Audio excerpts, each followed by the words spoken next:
All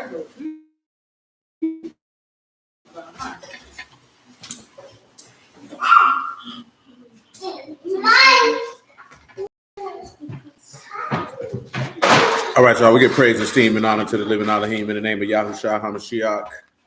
This day, John chapter 5, verse 39. Search the scriptures, for in them you think you have eternal life, and they are testified me. And you will not come to me that you might have life. I receive not honor from men, but I know you, that you have not the love of Elohim in you. I come in my Abba's name, and you receive me not.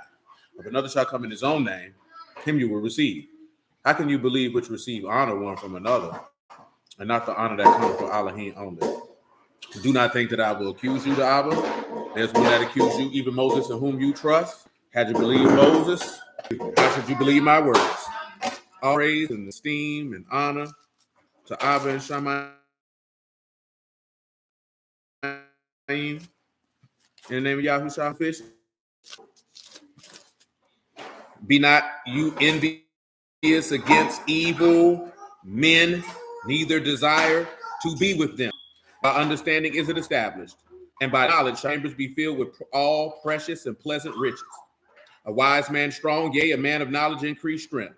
For by wise counsel shall you make war in the multitude of counselors safety. Come on with the civic. Shalom is, man. Shalom, Jay. Shalom, Asheron, man. Amen, man. So, give me Psalms 127, man. Except Yahuwah build the house, they labor in vain that build it. Except Yahuwah keep the city, the watchmen wake in vain. Except Yahuwah build the house, they labor in vain that build it. Except Yahuwah keep the city. Proverbs 24 and 27. Shalom, Brother Herman. Shalom, Brother Marcus. Shalom, Emma. To prepare your work without and make it fit for yourself in the field, and afterwards build your house. Afterwards do what? Build your house. Shalom, Mika. So, Hebrews 8:1.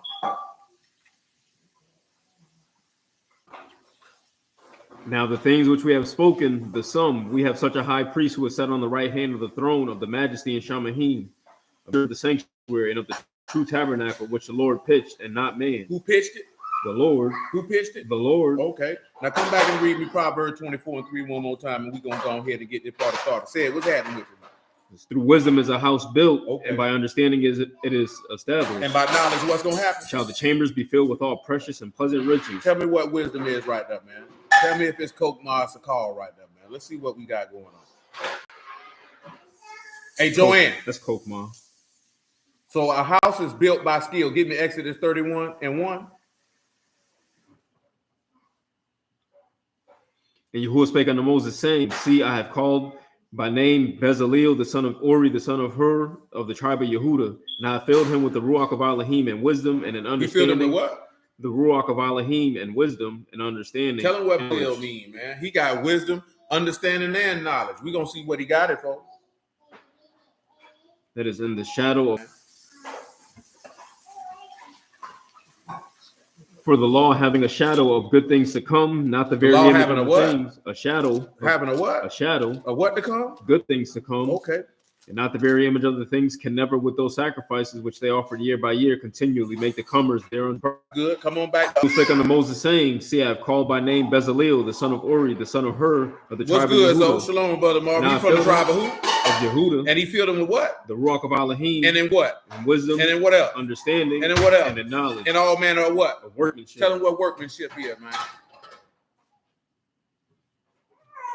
Melakah, occupation. That's occupation, business, work on general principle. Luke chapter 2, verse 40.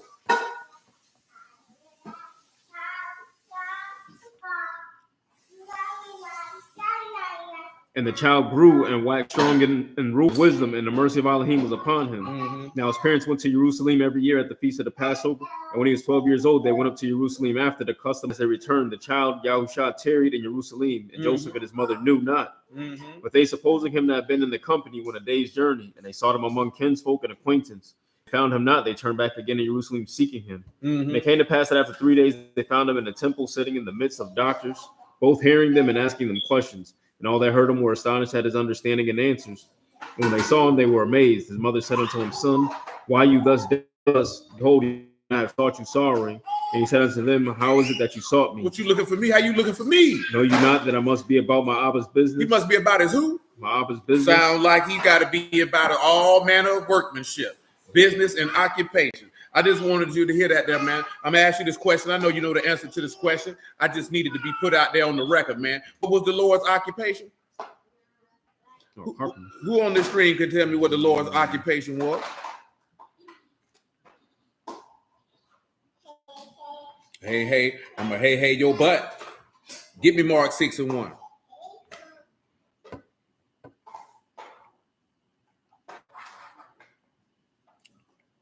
And he went out from thence and came into his own country, and his disciples followed him. And when the Shabbat day was come, he began to teach in the synagogue, and many hearing were astonished, saying, "From whence has this man?" That's her. That's right, gentlemen. And what wisdom is this which is given unto him, that even such mighty works were wrought by his hands? Is not this the carpenter, the son of Mary? Is this not the who? The carpenter. The who? The carpenter. Ain't this the carpenter? The son of who? Of Mary. Ain't this something? Go ahead. The brother of James and Joseph and of Yehuda and Simon. Are not his sisters here with us? And they were offended at him. Now I'm going to show you something, man. I want you to come over here to Ezra, chapter 3. This will just tie back in to some of the things that we discussed on Saturday now. Now look at Ezra 3:1. And when the 7th month was come, and the children of Yasharal in the cities, the people gathered themselves together as one man to Jerusalem. They gathered themselves together as what? As one. As what? As one. As one what? As one man to Jerusalem. What that take you back to in the beginning? This is flesh of my flesh, bone of my bones. And he called their name Adam. Or like he said when David said it, as one man, as one body. That's what that means. See, I told you, these brothers been talking about this stuff, with people talking about, the Sumerian gods and the Anunnaki and all this other stuff. See, all this other stuff trying to interject women and say he got a wife and all that stuff. That's where that stuff come from. So you can't be offended because you feel like, what about us or this, that, there, and the third. That's a carnal way of thinking. You can't try to make him in your image. You got to accept him how he presented himself. If you don't like it, you ain't got to fool with him. You know what I'm saying? That's what people's problem is. You're not going to make him be what you want him to be. You're not going to make it how you feel like, well, he's a sexist guy. You only feel that way because you don't like order. You know what I'm talking about? Or as what Peter stated, you despise government. Most people don't like order. I can tell you this, black people are the most disorderly people on the planet. You know what I'm talking about? See, it's like I said, right? And of course, Mama Stephanie ain't on here to go through it, but Mika can speak to it. Brother Robert can speak to it. Marvin can speak to it. That junk move different when you in the military and how you approach that once you leave the military. Or if you was raised by somebody who was in the military. You know what I'm talking about? It's different. The focus on discipline and order is at a high level with people who come from that. See, most people look at it as, to a truth be told, is it a type of manipulation or brainwashing? Sure, they'll tell you that. You know what I'm talking about? Because they want you to fall in line. There's a reason why they have something that they call rank. You know what I'm talking about? Because they want it to fall in line. Because you know why they want you to fall in line? Because not one single solitary person is greater than the mission. You know what I'm talking about? So you have to remember that when you're dealing with the word of Yahuwah. Not one single solitary person is greater than the mission. The general is not greater than the mission.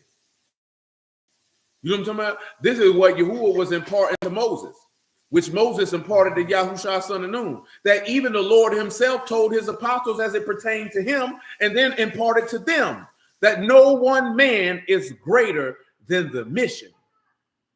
This is part of the reason why if you're going to be a pastor, you cannot be self-willed. You can't go by your own pleasure. You can't go by your own arrogancy. You can't go by your own desire, because no one man is greater than the mission. Astron say he a vet. He's saying that is a fact. You know what I'm talking about? That's why I told y'all this before. I am a firm proponent of this. The word does not state this. This is my opinion. People who were raised by a strong father, and also people who come from the military or that type of structured regiment, are going to have a much easier time serving Yahuwah than people who don't. You know what I'm talking about? And the reason why I say that is, even if the commanding officer may have seemed to be an a-hole, if he had communicated to these people and that these people knew that he was invested in their success and that he wanted them to succeed, they loved this man and they know this man loved them. So they would take him being an a-hole because it was for their profit. The same way that Hebrews tell you that he chastises you for your profit. You talking about? So though it don't seem pleasant at the time, it is for your benefit. Amen, Brother Herman. Come on, where we at with it, bro? She said, I've been out the army since 2016. Hey, praise you. Hey, praise you. You know, you got to use the army for what it's for. You good with Ezra 3? No, keep on going. As I said, rather be serving you who or wouldn't want it any other way. I know that's right. Ezra 3:1. Come on with it. And when the 7th month was come, and the children of Yasharal in the cities, the people gathered themselves together as one man to Jerusalem. Then stood up Yeshua, the son of Jehozadak, and his brethren, and the priests, and Zerubbabel, the son of Shealtiel, and his brethren, and built the altar of Elohim of Yasharal to offer burnt offerings thereon, as it is written in the law of Moses, the man of Elohim. That's it. And they set the altar upon his bases for fear upon them because of the people of those countries. They offer burnt offerings upon there unto Yahuwah, burnt offerings morning and evening. Also, the Feast of Tabernacles, as written, and the daily burnt offerings by number, according to the custom as the duty of every day required. Afterwards, the continual burnt offering, both of new moons and of the set feasts of Yahuwah that were consecrated, and of everyone that willingly offered a free will offering unto Yahuwah. Say everyone that did what? That offered a free will offering willingly. Willingly. Tell them what willingly is. To incite, to impel, to make willing. That's again a free will offering. I mean this for a reason because of what we're looking at. And read this here. Go ahead with it. Say from the first day of the 7th month began they to offer burnt offerings unto Yahuwah. But the what? Foundation of the temple of Yahuwah was not yet what? Laid. Not yet what? Laid. Not yet what? Laid. So they hadn't laid the foundation yet. I'm focusing on that in the reason because we got to go to that. Keep that in your brain. Verse 7. They gave money also unto the masons. And to the who? To the carpenters. To the who? To the carpenters. Oh, no. And who else? And meat and drink and oil unto them of Zidon and to them of Tyre to bring cedar trees from Lebanon to the sea of Joppa according to the grant that they had of Cyrus, king of Persia. Now notice, right, it said that they gave the money to these men for them to maintain to the labor, did it not? Now come over here to Matthew chapter 10. Give me verse 10.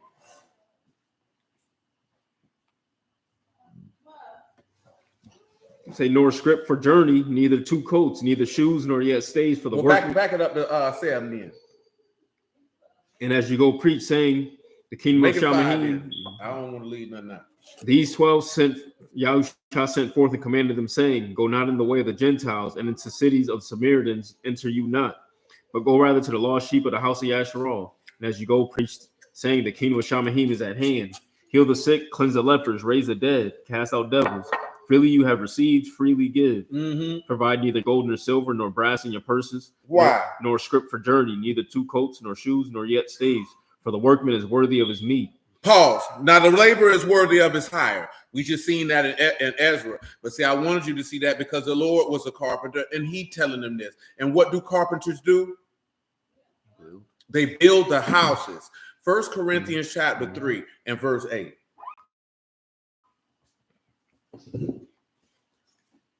Now he that plant and he that water are one. Every man shall receive his own reward according to his own labor. That's right. For we are laborers together with Elohim. You who? Laborers together with Elohim. Oh, so you workmen with Elohim. Is that what you're telling me? Okay. You are Elohim's husbandry, Elohim's building. According to the mercy of Elohim, which is given unto as a wise master builder. As a wise what? Master builder. So he sounds like he would be like Bezalel then and wise in all manner of workmanship.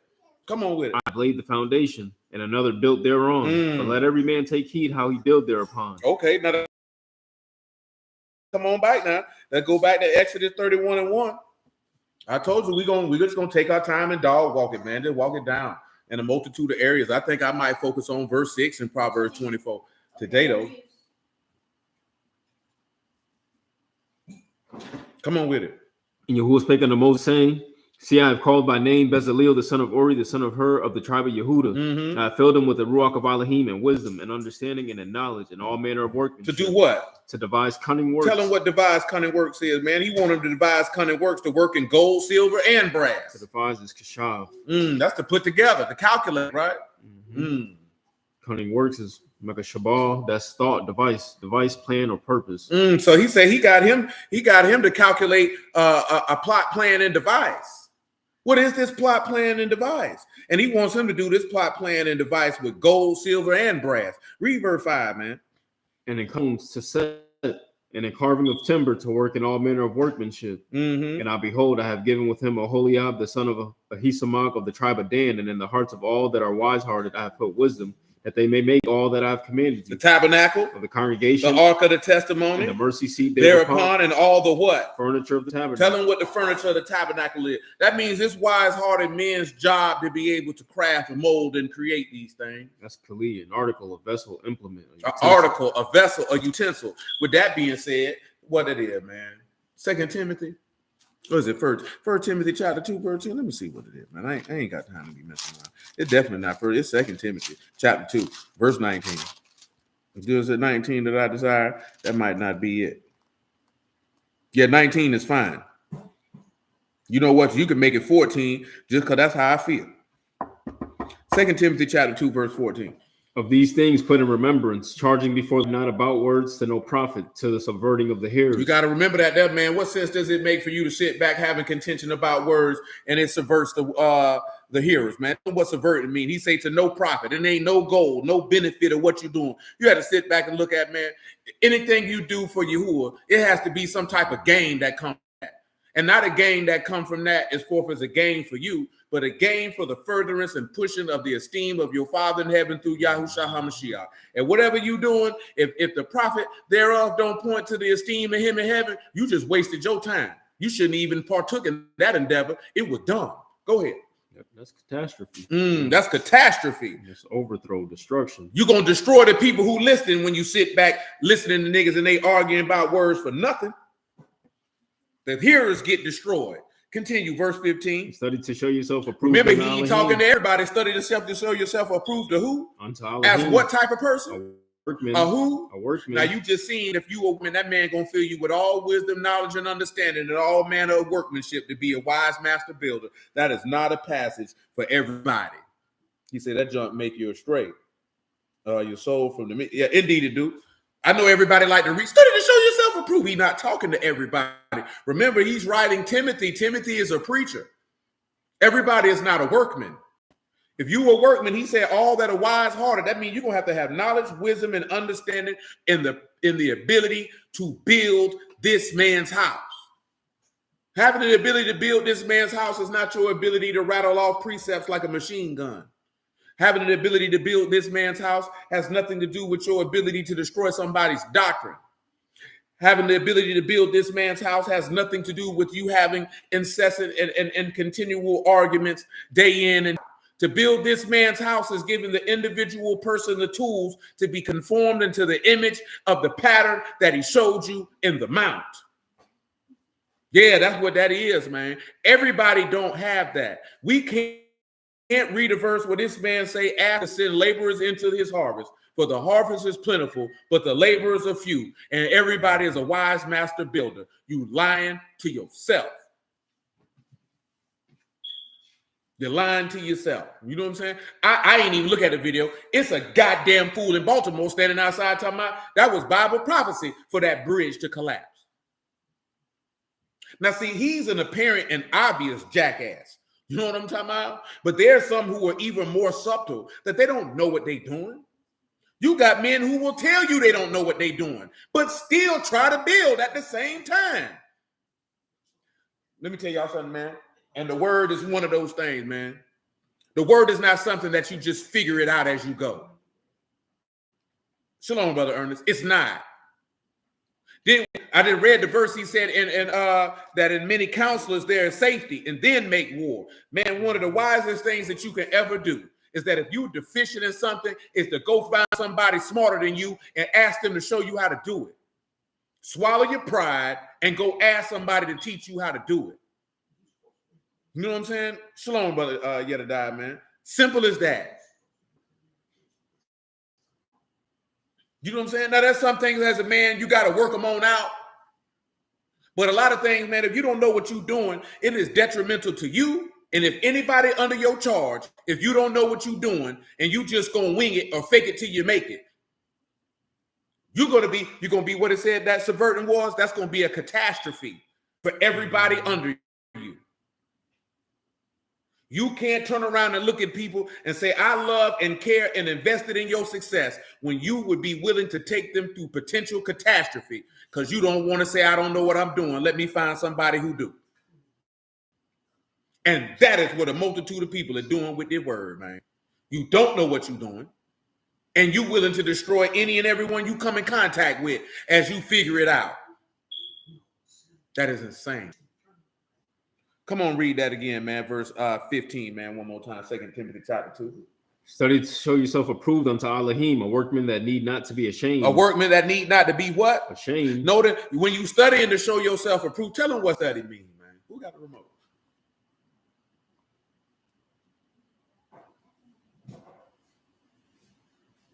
Mr. Gadzil, to hasten, to make haste, to exert oneself, to endeavor, to give diligence. Now, you know what this means to give diligence? Pause. Numbers 21 and 10.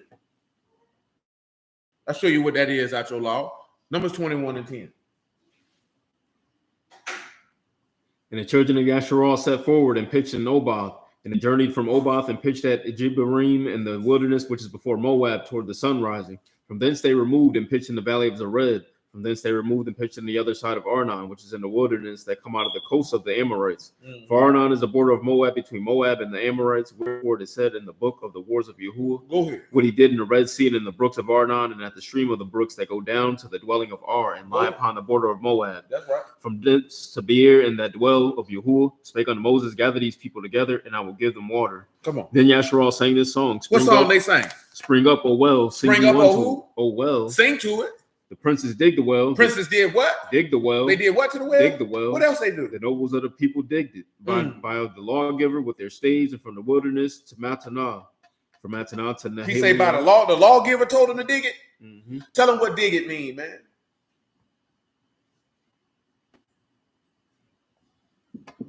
One is kofar, that's to dig, to search for, to search out, to explore. To examine.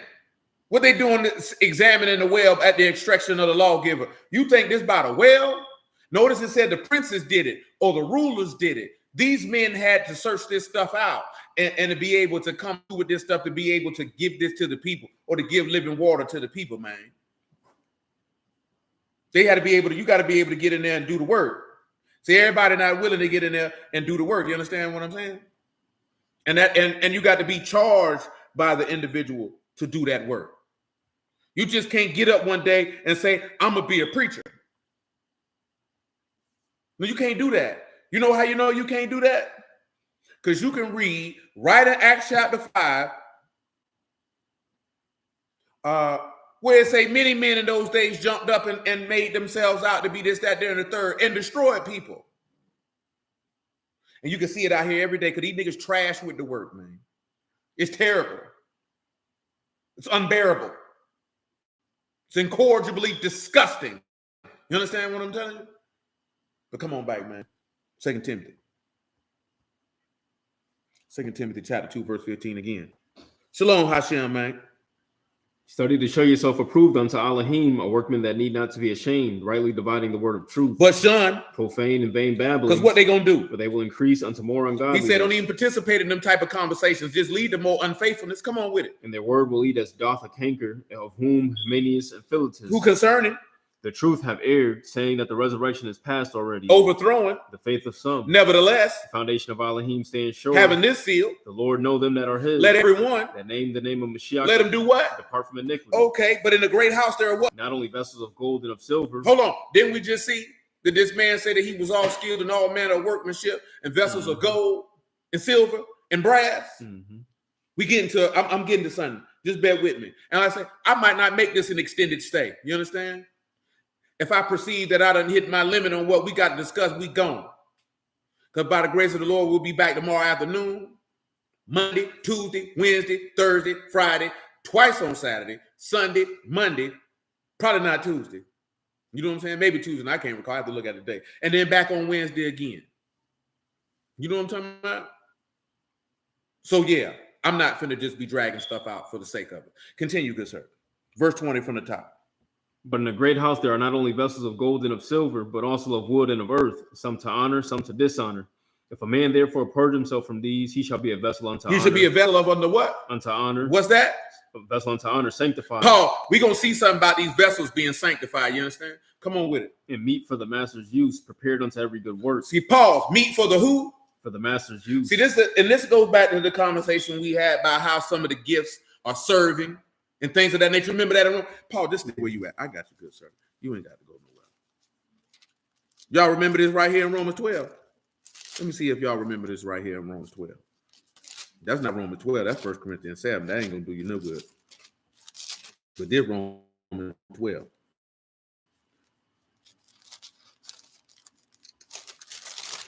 If I get to where I want, where's that? Verse 6, right? He said, having then gifts differing according to the grace that is given unto us, whether prophecy, according to the proportion of faith, or ministry, on ministering, or he that teach, on teaching, or he that exhort, on exhortation, or he that give, with simplicity, he that rule, with diligence, he that show mercy, with cheerfulness. Now, what did they look at this here, right?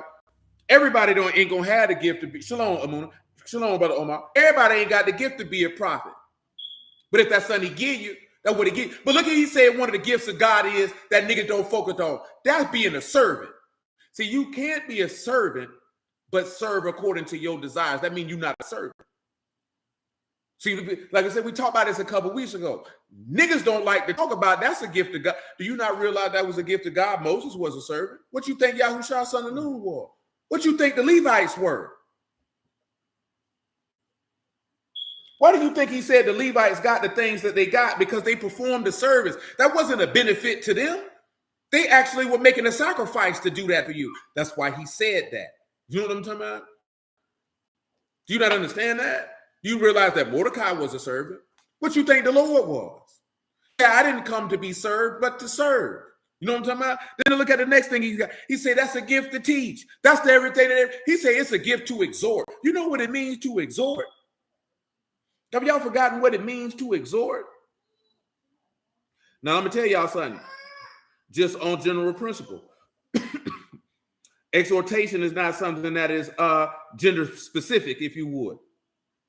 When you turn around and you exhort, that is to address, to speak to beseech, to console, to encourage, to strengthen. And it also can be to teach, depending on the situation and circumstance. You know what I'm talking about? But do you not understand that it's a gift of God to be able to encourage somebody? Do you know you got to be a low down, dirty nigga to see somebody in a low situation and question what they're going through instead of getting your funky behind up and giving them some courage? That's what niggas be out here doing. If you see somebody weak, nigga, you strong. Read Romans 15. I'm right there. You ain't got to do it. I shouldn't even say that to you. I'm sorry. Romans 15:1. We then that are strong ought to bear the infirmities of the weak and not to please ourselves. Let every one of us please neighbor for his good to edification. For even a Mashiach pleased not himself, as it is written, the reproaches of them that reproach you fell on me. This man said, if you see somebody weak and you strong, nigga, you supposed to go please them and not your goddamn self.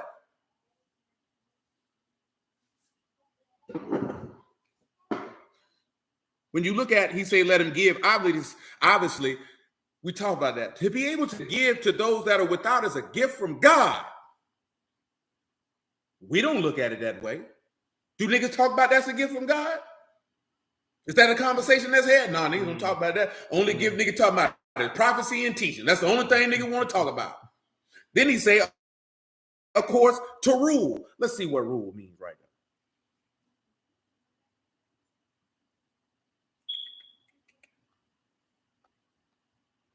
It might be the same word that's in Timothy.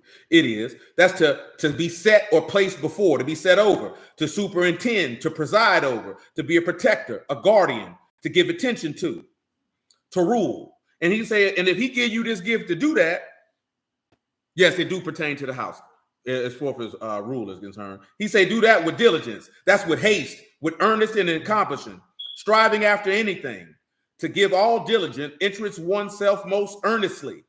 Carefulness about your business or about your father's business because you are a workman. So if he give you that type of rule to cause you to preside over, then he say you ought to be about your business and handle that. Now, the next thing he told you that's a gift is showing mercy. That's a gift from God to have a merciful heart.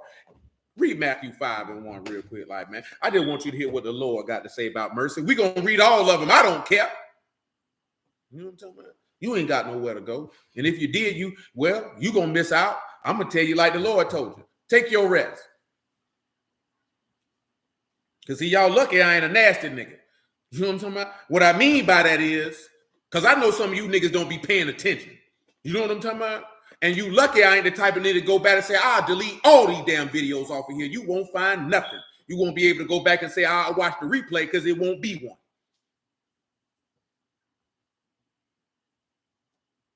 Come on with it. And seeing the multitudes, he went up into a mountain. And when he was set, his disciples came unto him, and he opened his mouth and taught them, saying, Bless the poor in Ruach, for theirs is the kingdom of Shamahim. Blessed are they that mourn, for they shall be comforted. Blessed are the meek, for they shall inherit the earth. Blessed are they which do hunger and thirst after righteousness, for they shall be filled. Blessed are the merciful, they shall obtain mercy. Blessed are the who? The merciful, for they shall obtain what? Mercy. Ain't that something? Ain't that something? Go ahead. Blessed are the pure in heart, for they shall see Elohim. Blessed are the peacemakers, for they shall be called the children of Elohim. Blessed are they which are persecuted for righteousness' sake, for theirs is the kingdom of just read them all. Shamahim. They ain't gonna hurt nobody. Blessed are you when men revile you and persecute, and shall say all manner of evil against you falsely for my sake. Rejoice and be exceeding glad, for great is your reward in Shamahim. For so persecuted they the prophets which were before you. Go ahead. You are the salt of the earth. Okay, that ain't no more. He ain't talking about blessing nobody. Man, that's a gift from God to be able to be merciful. Didn't he tell you mercy rejoice against judgment? Don't nobody talk about that though. That's why I told you, man, you sit around to me, I feel good when I do this type of stuff. You ain't do that for you. You did it for yourself. You know what I'm saying? You did it for yourself. That's why he said, man, give me Ezekiel, man. I'm finna say it wrong. Ezekiel 18:30. That's why you have to cast away from yourself selfish motivation. You know what I'm talking about? Selfish motivation lead you down the wrong road. Truth be told, selfish motivation is how Satan could come in and start being the whisperer. It's the same way if you got some type of, like I told you, right? When you're dealing with some type of schisms, divide, and divisions, boy, Satan don't need much room to slide in an area, man. He don't need much room. He be looking for any crack in the window. You know what I'm talking about? It's your job not to open the window, to be dead honest with you, or to make sure if it was a warm night and you wanted to feel the breeze, that you made sure you shut that window before you left the house, because that nigga climb in. Didn't he say, man, if you let the strong man come in and spoil your goods? That nigga is always looking for a way in. You know what I'm talking about? And the best ways that he look in to get his way in is lust, pride, and selfishness. You know what I'm talking about? That's the ways he looked to get his way in. You know what I'm talking about? Because those are the three human emotions that he can manipulate the most, besides anger. You know what I'm talking about? See, with pride, jealousy and envy can be the offshoot of pride. You know what I'm talking about? You can roll those up into one. You know what I'm talking about? But when you talking about lust, pride, and selfishness, oh yeah, he gonna feast on that. Besides also fear. Because fear is a lack of faith. And he going to come in, he walks his faggot behind in on that too. You know what I'm talking about? We already talked about this. You can't be ignorant of this devices. He looked for all manner of ways to get in and wreak havoc. You got to be a simpleton to not peep it. Come on with it, good sir. Therefore, I will judge you, O house of Yasharel, everyone according to his ways, saith Yahuwah. Elohim, repent, turn from all your transgressions, so iniquity shall not be your ruin. Cast away from you all your transgressions, whereby you have transgressed. Make Indeed, you a new brother heart and a new ruach. For why will you die, O house of Yasharel? Why would you? He said, make you a new what? A new heart and a new ruach. You gotta have a new mind, man. You gotta have a new spirit. You can't have the same mind and spirit you always had, because the mind and spirit you got is gonna take you to hell, because it was taking you to hell before the word even came. So I don't know how you think you could keep it and you still not going to go to hell. Go ahead, man. For I have no pleasure in the death of him that dies. But do what? Saith Yahuwah, wherefore turn and live. Praise be to Yahuwah. Come on back to 2 Timothy 2. Read me verse 19 again on general principle. He got Ecclesiastes on. I can't speak on that. Yeah. We hit that 2 Peter last week. I can't really run it down how I want to, because that's going to take some time. That's going to take us off the beaten path, at least tonight anyway. I can come back, though. It is relevant to the topic. Come on, good sir. Nevertheless, the foundation of Elohim stands sure, having this seal. What's that seal? The Lord know them that are his. Man, if you don't think that the Father in heaven and that your Lord Yahushua HaMashiach don't know those that are his, you lying to yourself. He knows those that are his and those that ain't. Everybody who sit down with Bible in their hand, he already know that's not none of mine. Every person you walk hand in hand with on the Sabbath, he already know that ain't one of y'all ain't mine, maybe not both of y'all. He told you in Jeremiah, I take one of a family and two of a city. That man don't want everybody because he know everybody don't want him. He know everybody. And guess what? You ain't got to have no crystal ball and no doggone x-ray vision to look into a man's heart, because everything in a man's heart is going to show in his deeds, and you'll know who want him and who don't. It ain't hard to tell. All you have to do is look at actions. Your actions telling on you. And your actions are representative of the mindset you have. So that's why you have to check your mind. That's why he told you examine yourselves whether you be in the faith. That's why he told you sit on your own bed and be still and commune with your own heart. That's why he told you that, man. You can sit around skin and grin and play games if you want to. Man, look, let me tell you something, man. You cannot, and we talked about this a little bit on Wednesday when we were looking at the, I think the synagogue in Ephesians. You cannot be walking around here comfortable, man, and doing this stuff out of obligatory service. Because I'm going to tell you, that's the reason why your children not going to serve God, because you doing them the same way you did, your people did you when you went to church. It wasn't something that you enjoyed doing. I mean, when I say you enjoy doing, I'm not talking about a child. I'm talking about you. Something that's your way of life. This is what we do. So the child look at it as a burden. They don't want to do it. They don't want to do it. It hasn't been ingrained that it's a part of their soul, part of their makeup. It brings joy to them. They have a desire to do it. When you make it seem like, oh, we got to get up for the Sabbath, that means you ain't gave them no word throughout the week. That's why they don't give a damn about doing it on the seventh day. You know what I'm talking about? Because you don't take joy in Yahuwah, and they don't see that in you when they see you every day. You think bringing them around here on Saturday means something. Nigga, you got to put that in every day before you get here. If not, they not going to want to do it. They're going to look at it just like you looked at it when you were going to church. I can't wait to be grown, so I ain't got to do this no more. Every one of these children around here who live in Duval County, they don't know nothing but Yahuwah. But what is your level of joy and satisfaction in Yahuwah that they see from you on a day-to-day basis? What type of conversations about Yahuwah do they hear from you on a day-to-day basis? What type of music of Yahuwah do they hear from you on a day-to-day? You think these niggas gonna love God and you playing nigga music every day when you with them? They don't even know what it's like to sing to the Lord. I done told y'all that before. That's why some of y'all went to church and you heard the choir. Man, I don't want to hear this crap. Because your people, it's not ingrained in you. This can't be ritualistic and, this is just what we do. Man, it's got to be this what I do. Because I love it. It brings me joy. I look forward to it. I don't do it because the Sabbath come around. If you do that, I'm telling you, your children going to walk away from God. And it's going to be your fault. Telling niggas showing up means something. I don't give a damn if you bring your funky black behind around here and you won't do nothing when you leave. I don't care nothing about that. You could have stayed home. Because it's not profiting you. Nigga, this ain't perfect attendance in school, nigga. He ain't giving you no brownie points for that. Why you think we read that in Romans and Isaiah 1? He said, man, your feast days and your Sabbaths, they weary me. Because your heart not right when you come. Nigga, if you don't want to be here, stay home. Stay home. Don't come. If you got better things to do than save your soul, why the hell are you here? You ain't hurt my feelings by not coming. I'm telling you that. That's your soul. I don't even know how you can be that comfortable and you ain't got the spirit. Nigga, you going to hell. How is you comfortable? Please make that make sense to me. That nigga Monte crazy. Please make that make sense to me, man. That don't make no goddamn sense. Well, if you ain't got the spirit, how could you be scrolling on your phone looking at any goddamn thing? How could you be dozing off? You ain't that goddamn tired. Do you understand what's at risk? Your house ain't even built. You sleeping on the job. He said, what you said, make it the second time in my life. I'm told that was praise Yahuwah.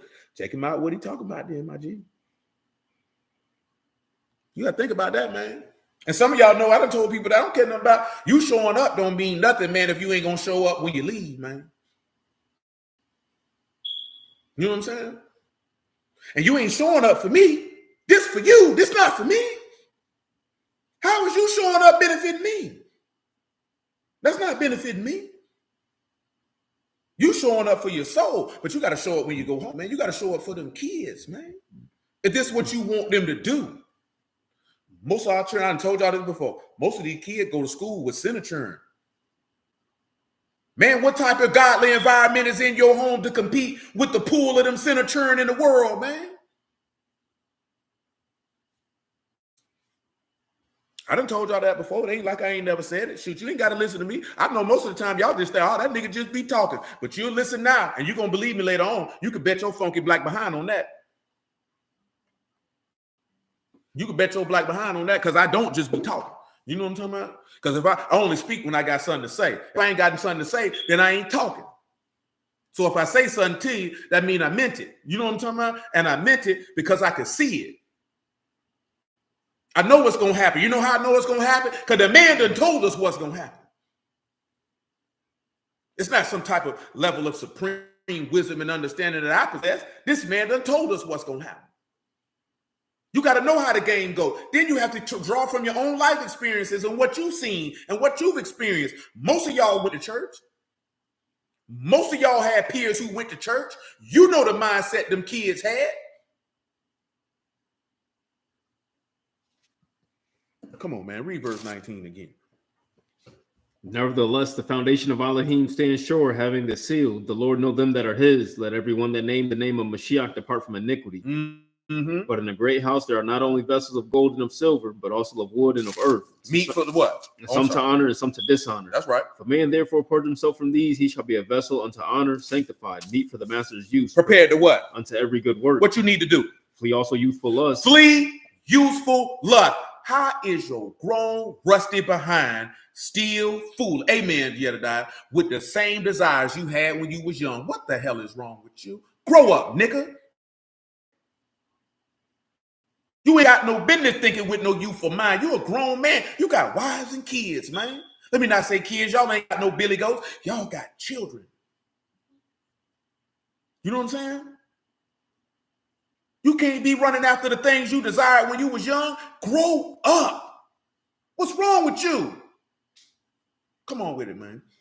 But follow righteousness. Follow what? Follow righteousness. And what else? Faith. And what else? Love. And what else? Shalom. And with them that call on the Lord out of a pure heart. But foolish. And unlearned questions avoid, knowing that they do gender strifes. That's good. Because now he's gonna talk about teachers. And we ain't got to go there. We ain't got to deal with that. So let's back this up, right? Let's come back to Proverbs 24, man. Let me go on here, man. Because whatever the Lord allow us to derive out of this Proverbs 24, I might call it a night once I'm finished with it. I ain't gonna lie to you. I ain't got to drop no whole bunch of precepts. We'll drop what we gonna drop, and you can stew with that. You know what I'm talking about? Proverbs 24:3. Through wisdom is a house built, and by understanding it is established. And by knowledge shall the chambers be filled with all precious and pleasant riches. Please tell them what knowledge is. Da'ath, knowledge, perception, skill, discernment, understanding, wisdom.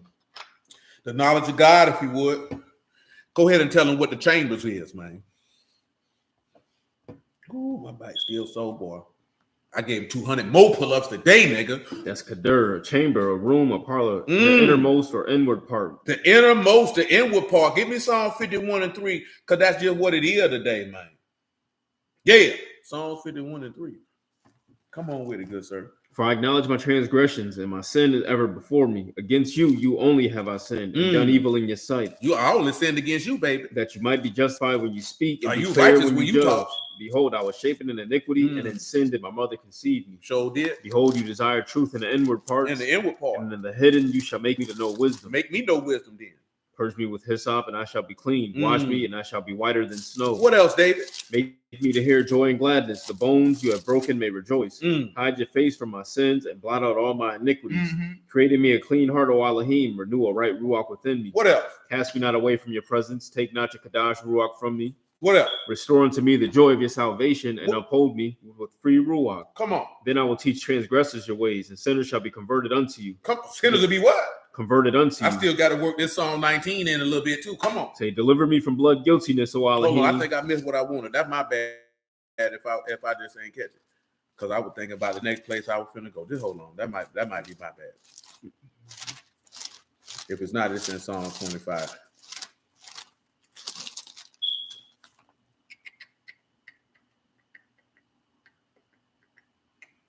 Yeah, I missed it. Verse 6 is what it is. Come on, read that again. Say, behold, you desire truth in the inward parts, and in the hidden you shall make me to know wisdom. He said he desired what in your inward parts? Truth. Desire what? Truth. Tell him what truth is right there, man. What he want in your chamber? What is it that he want in your chamber, man? A myth. He want faithfulness in your chamber, man. So if you're talking about by knowledge shall your chambers be filled with all precious and pleasant riches, but you ain't gonna have no precious or pleasant riches in your innermost chamber if you ain't faithful. I can tell you that. You think you faithful because you show up on a Saturday? You niggas be late. You know what I'm talking about? How the hell you late on the day you ain't got nothing to do? Now just imagine this, like he said, with them 10 virgins while you around here late, and then you show up in the door shut. And you knocking on the door talking about let me in, and he gonna look you dead in the face. Nigga, I don't know who you are. That mean what you doing is more important to you. And he'll show you can have what is important to you, but you won't have me. You have to think about that. How bad do you want this man? Remember what we talked about, what the Ephesians had going on, Civic? What they had going on. Let's look at that and see. Revelation 2 and 4. I said we were going to talk about all the synagogues, didn't we? Yeah, I almost forgot. Say, nevertheless, I have against you because you have left your first love. You left your what? Your first love. You left your what? Your first love. Oh, Lord. Remember, therefore, from whence you are fallen, and repent and do the first works, or else I will come unto you quickly and remove your candlestick out of his place. He said he going to do what? Remove your candlestick. You know what that means if he take your candlestick? He taking your light. Not Ruach, nigga. I'm cutting the lights out. You dead. And you might not be physically dead, but you dead nonetheless. Come on over here, man. Drop down to verse 8, man. Let's look at Smyrna. And unto the Malachim of the assembly of Smyrna write, these things saith the first and the last, which was dead and is alive. I know your what? Your works. And your what? Tribulation and poverty. In your what? And poverty. He said, I know everything you do. I know everything you suffer. I know everything you lack. He said, but you what? You are rich. You know why they rich? Because they was rich in faith, because they chambers are filled with pleasant and precious riches, because they inward parts is filled with a mob. They faithful. Yeah, come on with it, man. But you are rich, and I know the blasphemy of them which say they are Yahudim and not, but are the synagogue of And y'all know that ain't talking about them white folks cross seas, man. That ain't talking about them white folks cross. Get Proverbs 20 and 27, man. Brother Momar slid on that Romans 12:11. You better not be slothful in business, fervent in the Ruach, serving the Lord. How you lazy? Don't you know that man say a slothful man come? Hold on. Since Brother Omar slid that in there. You want to talk about slothful? I got slothful for you. Hold on. I got one for you. Didn't he tell you look at the ants? You know what he told you about the ants?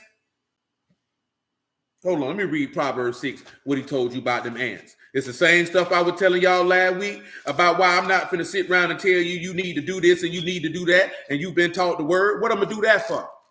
And the book tell you not to do it also. That's why you think I don't do it. Right here in Proverbs chapter 6, verse 6. He say, go to the ant, you sluggard. Consider her ways and be wise, which have no guide, overseer, or ruler. Provide her meat in the summer and gather her food in the harvest. How long will you sleep, O sluggard? When will you arise out of your sleep? A little sleep, a little slumber, a little of the hands to sleep. So shall your poverty come as one that travail, that traveleth, and they won't as an armed man. That man say, when you sleep on your soul, boy, that poverty coming, boy. That's why I say you won't see once you receive the Ruach, it's not that you're not in no structure no more. You don't need nobody to tell you what to do.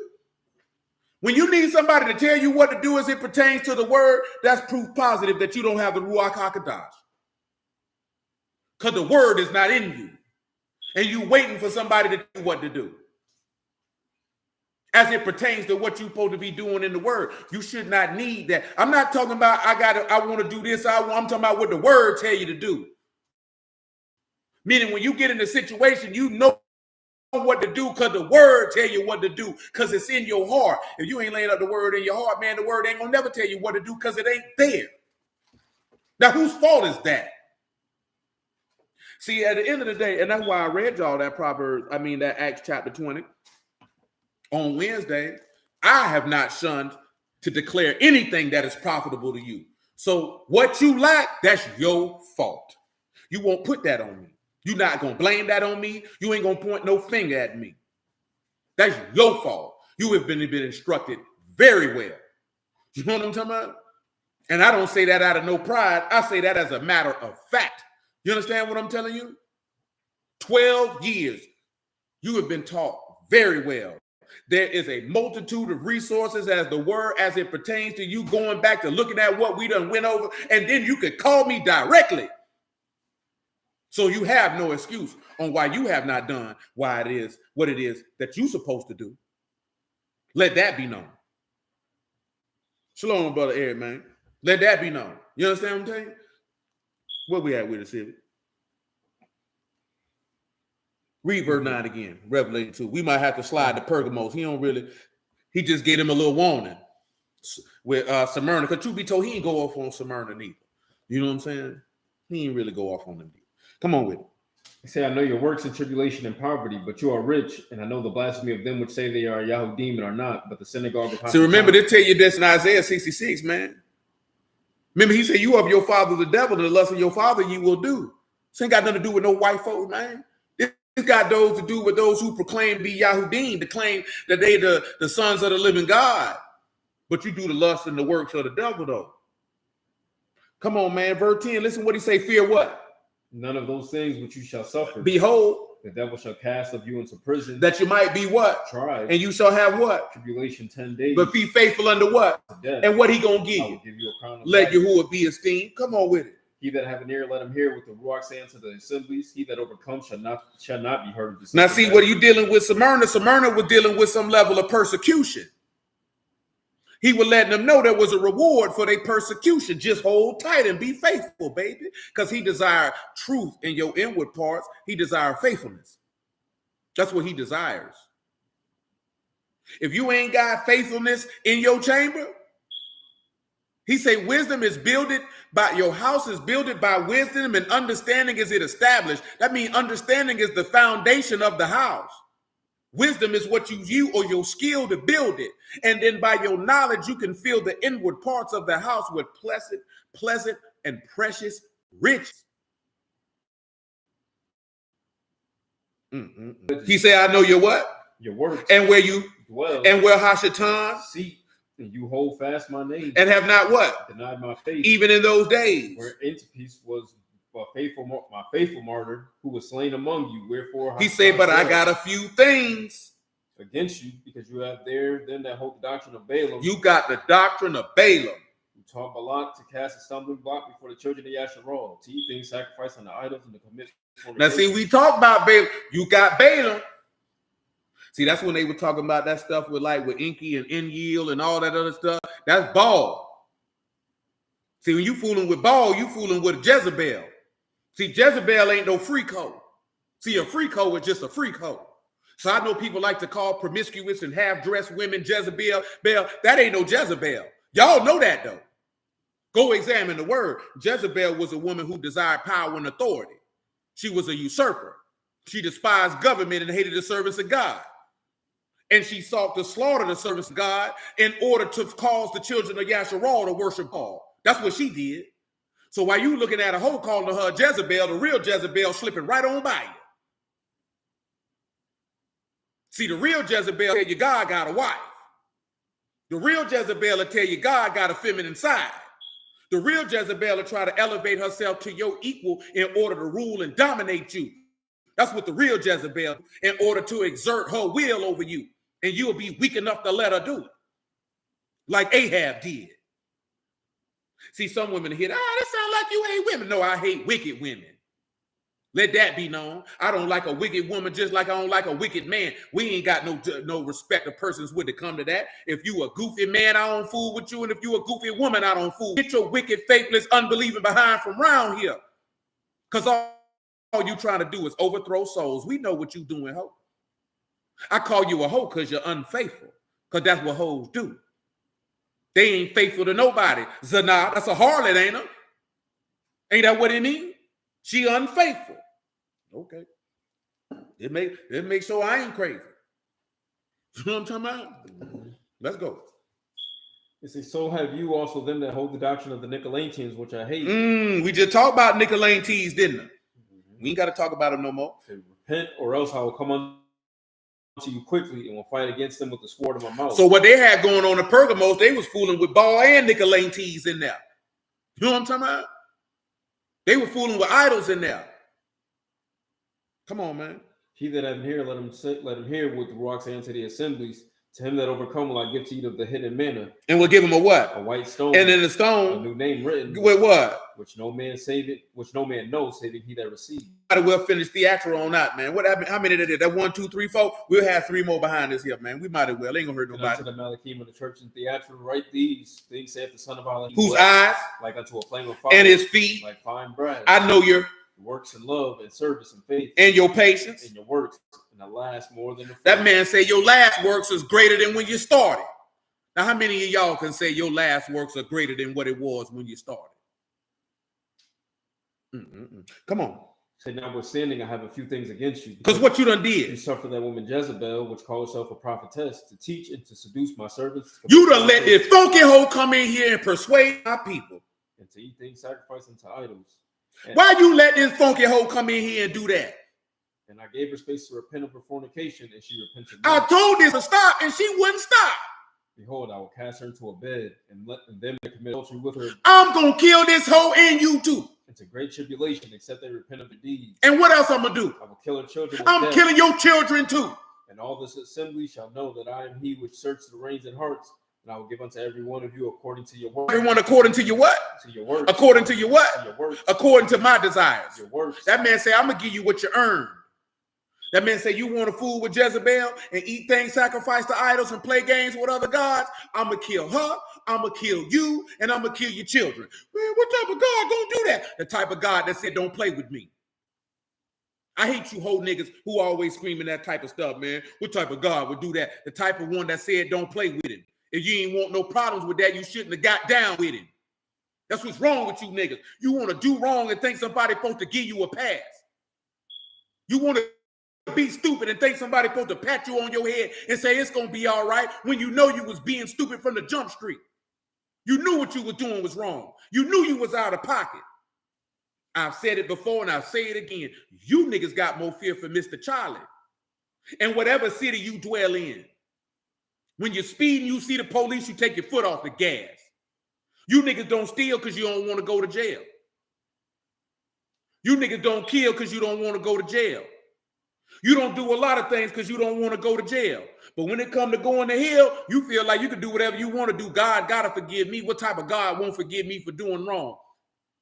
And in the same token, somebody do you wrong, you walk around mad and want vengeance on them. You hypocrite. How in the world you going to want what you can't give? How you going to say that you ought to do what you won't do? Man, most of everybody in Israel want to be a teacher and a leader, won't serve, ain't selfless, not faithful. How you want to do that? Shalom, Sister Kelly. How you going to do that? Sending niggas to do what they ain't going to do. Come on, man. How we going to do that? How you going to get anywhere? How you going to get anywhere as a people? Thing niggas concerned with is them and their own family and not their people as a whole. How you gonna get somewhere with that? You only care about you.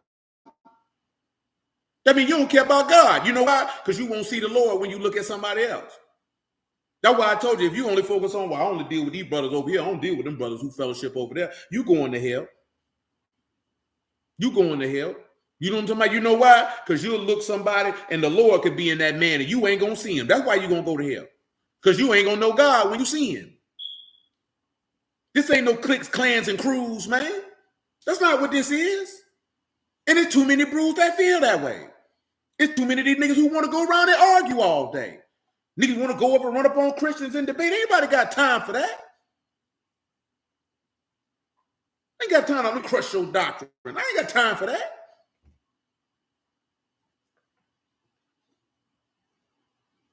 You know what I'm saying? When the last time you seen somebody like this here? Okay, obviously when you in the street, you could tell this a little bit more often. How many times y'all done seen somebody in the street with fringes on and you went and said something to them and tried to build some type of connection with this person just because they had that on? When the last time a brew popped up and you may know and you seen they was from Jacksonville and you tried to holler at them to build some type of connection with them? You did that, or whatever city you dwell in. Not because you like come fellowship and hear the word with us, but because you just want to tap in with them because you serve God, I serve God. I just want you to know that I'm available. In whatever capacity that you may need. I don't know. I may need you in a capacity, but either way it go, I just want to tap in with you. You may not ever holler at me again, and that's fine. But I made an effort because I would rather have all the people of God together than fragmented in their little cliques and crews as we scattered about, because that's how niggas roll. That's not what the Lord said. He said, he that is with me, do what? Gather with me. Are you trying to gather or are you trying to scatter? Because it can't be nothing different. It's got to be, nothing other. It's got to be one or the other. You either scattering or you gathering. Which one you doing? You trying to isolate or you trying to assimilate with the people of God? Which one you doing?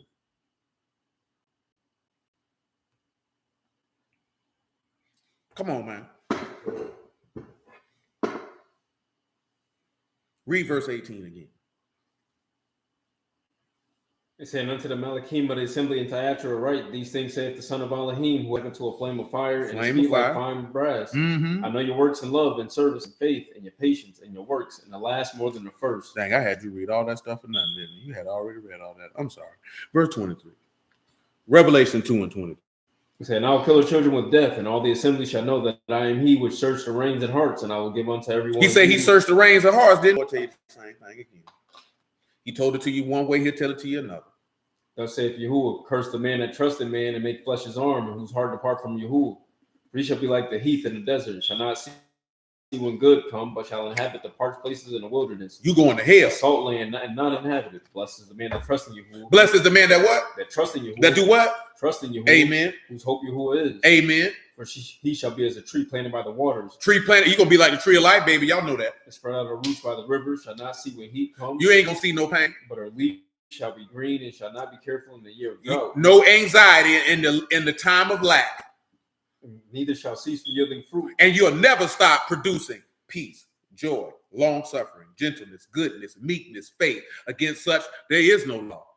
Come on. The heart deceitful above all. The heart is what? Deceitful above and all. And what else is it? Desperately wicked. Who can what? Who can know it? Yahuwah searches the heart. And try the reins. And what else? Even to give to every man according to his ways, according to the fruit of his doings. The fruit of his doings.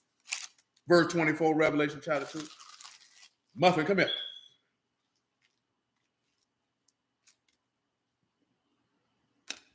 What is this nigga at? Come on. But unto you I say, and unto the rest in Thyatira, as many as not have this doctrine, and which have not known the depths of Hashatana as they speak, I will put upon you none other burden. He said, if you don't know nothing about what I'm talking about, he said, I ain't going to put that on you, baby. Come on. But that which you have, hold fast till I come. That's right. And he that overcome and keep my works unto the end, to him will I give power over the nation. And he shall what? Rule them with a rod of iron, as the vessels of a potter shall they be broken into shivers. Even as I what? Receive the ma'ava. Pause. Gentlemen, I need y'all, and y'all should know this, and you should know it swiftly. Verse 25 and verse 26 and verse 27. What passage is he quoting? Because he quoting book to you. Well, he referring book that was referring to him and now he's referring it to you. Do you know what passage that is? Who can tell me? And I can wait. I can wait.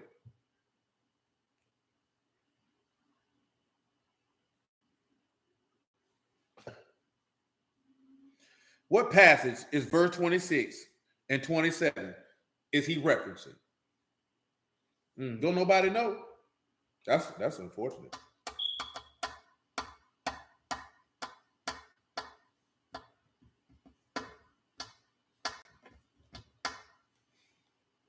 I got time though.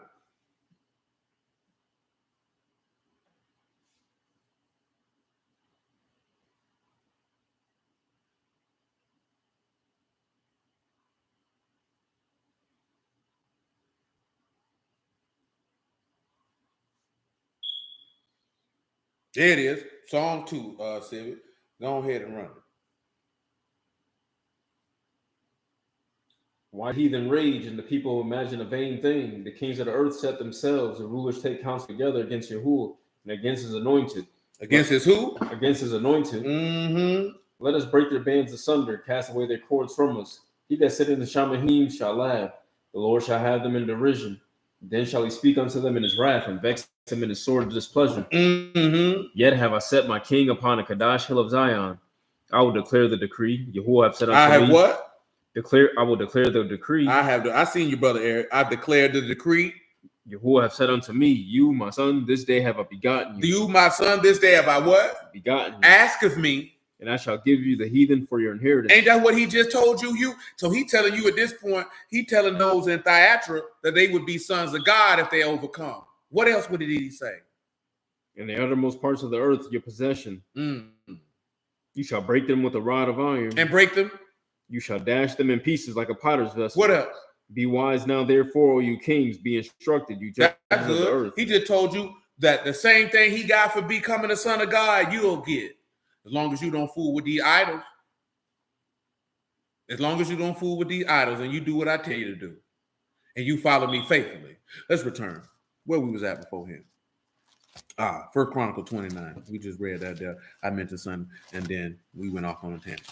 1 Chronicles 29. Let me see where we want with it.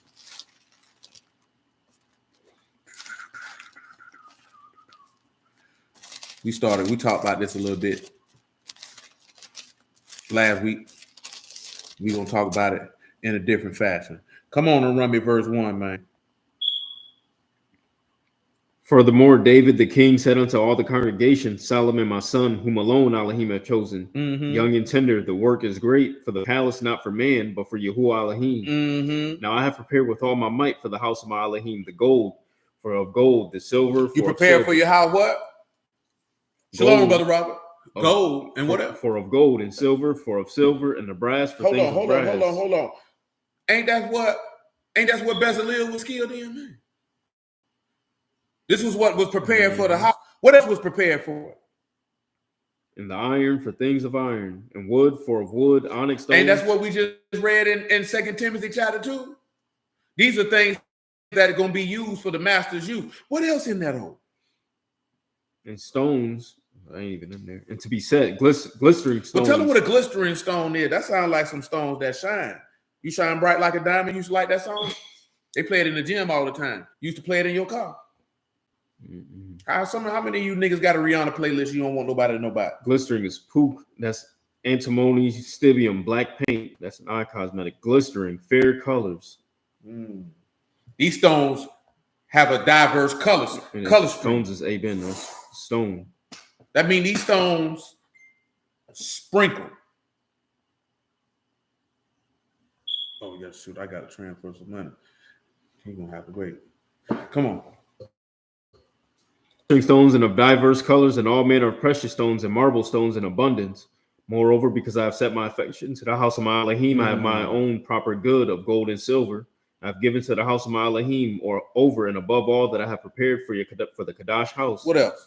3,000 talents of gold the gold of Ophir, and 7,000 talents of refined silver to overlay what? The walls of the house. The gold. For of gold. The silver. For of silver. For all manner of work by the hands of the artificers. Who is willing to consecrate his service this day unto Yahuwah.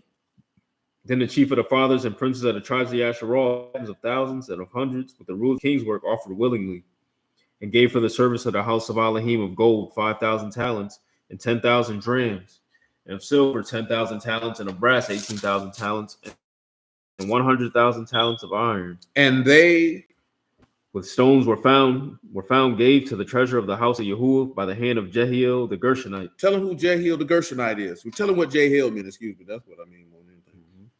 As Elohim lives. He put all things in the hand of him. That means Elohim lives. And we just read all these gifts, these treasures were given to he that lives. God lives is who received these things. And as we sat back and we discussed earlier, that's what he said, that all these things would be in the precious house. Because remember, who pitched this house? The Lord, and not man. So when we paying attention to look at all these things that are inside these precious and pleasant riches, let me get that for you while it's on my mind.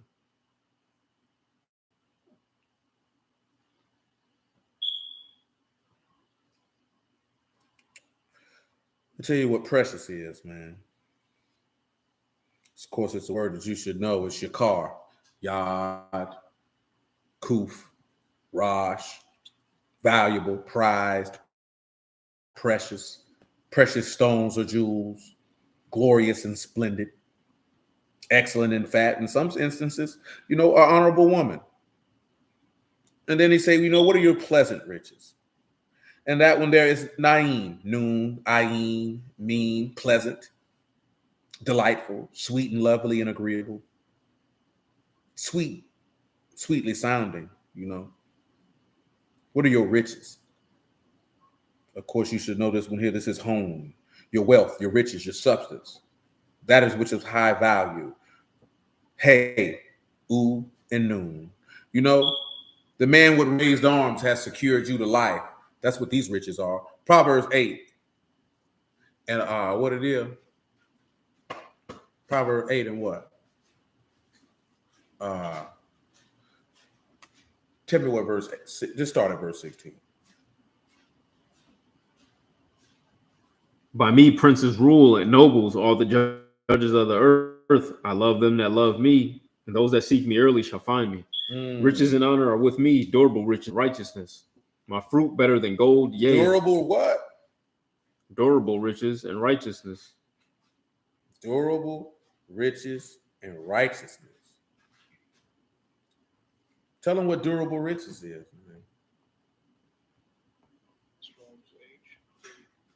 Man, your song talking to you. That's a thought. That's handed forward, advanced, enduring, durable, valuable, eminent, surpassing. These are valuable riches. And then riches is cone. That's wealth. Riches, substance. These are valuable riches. What's the valuable riches of God? We didn't talk about the riches of God before. That's something that a lot of people don't like to talk about. Where is that at? Is that I'm trying to remember, man. Hold on. See, the deceitfulness of riches of this world is what get a lot of niggas in trouble. Because see, you know what? Read them Matthew 10 and 24. And then we'll go to Luke 16. The disciple is not above his master, nor the servant above his Lord. It is enough for the disciple that he shall be as his master, and the servant as his Lord. If they have called the master of the house Beelzebub, how much more than of them of his household? Fear them not, therefore, for there is nothing covered that shall not be revealed, and hid that shall not be known.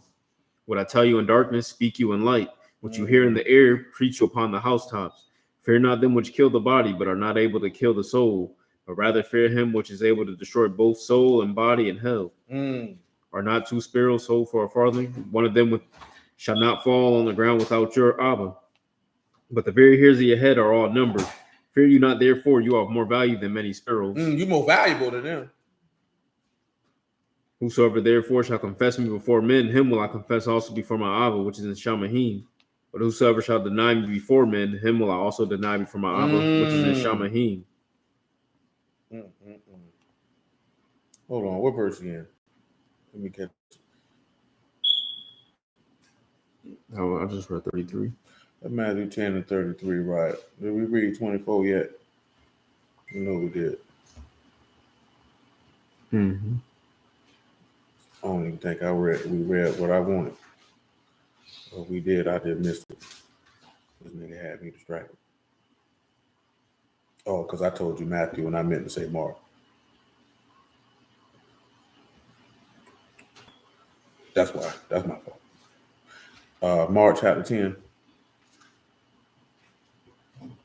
Let me see where we want with it. Let's look at verse 23, man. Let's listen to what the Lord said. And Yahushua looked round about and said unto his disciples, how riches enter into the kingdom of Elohim. And the disciples. That's what I call. I forgot I had it.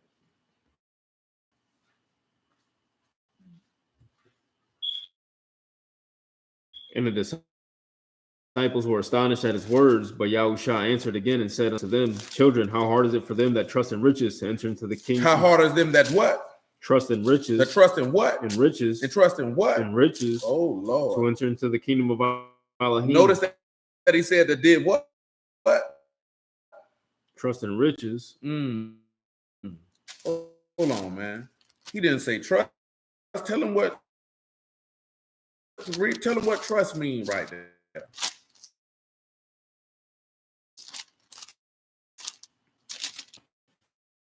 So to persuade, to induce by words, to believe, to make friends of, to win one's favor, to gain one's goodwill, to seek to win one, to strive to please one, to tranquilize. He said to seek after, to try to please. See, first off, he said, how hardly shall they that have riches enter in to the kingdom of Elohim. That's the He led with that in the same lane. Now read Psalm 62. Give me, you can start at verse 1. After Psalm 62, Proverbs 23 and 1. Notice it wasn't, we'll look at that first statement he making, Mark. The problem wasn't the riches, it's that you trust in them. See, the problem is that you value the riches of man more than the riches of God. And I've told you this before why that's the case. Because you don't trust in God, so therefore you worrying about obtaining natural resources because you don't value the resources that can't be used to pay bills or to buy, cars and trinkets and clothes and go on trips and things of that nature that actually benefit your flesh. You don't want the riches of the spirit because the riches of the spirit are not things that you can flaunt in the face of other people because the riches of the spirit require humility. Oh, they don't want to hear that. Come on.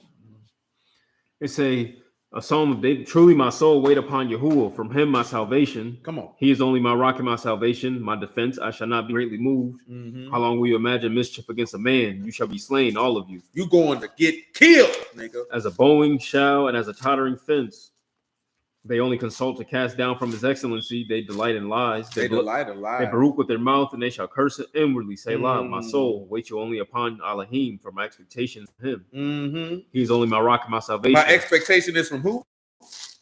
From Elohim. My expectation is from who? Elohim. That's what a lot of y'all problem is. Your expectation ain't from God. Tell them what expectation is. There it should be tikva if we feeling good.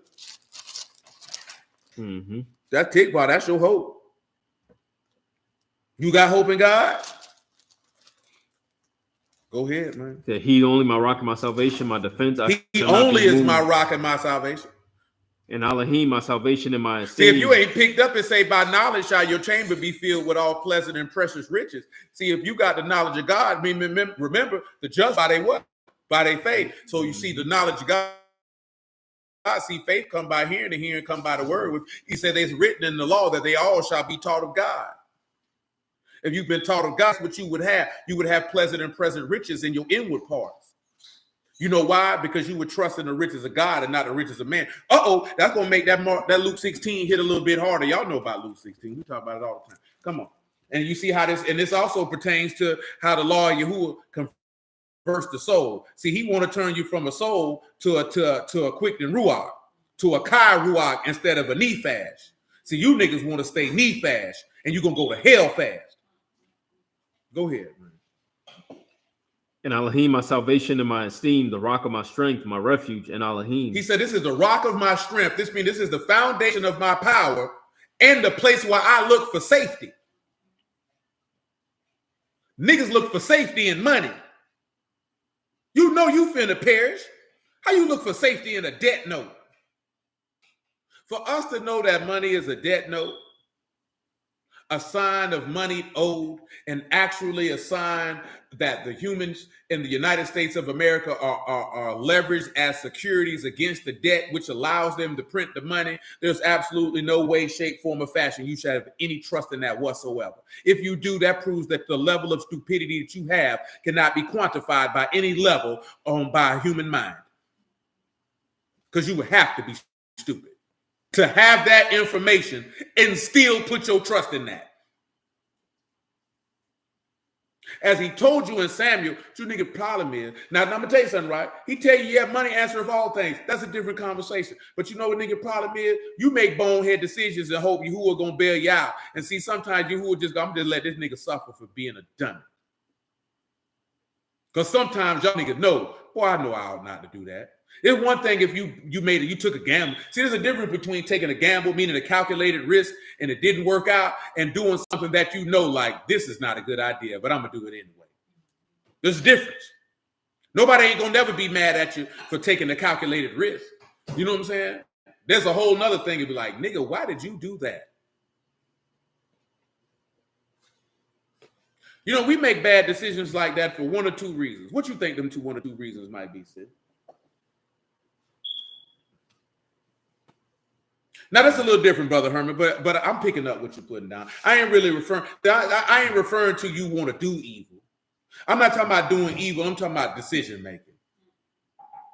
Because even if you're making a selfish decision, that don't necessarily mean that you intending to do evil. You know what I'm saying? That means you just made a decision that is self-serving to you.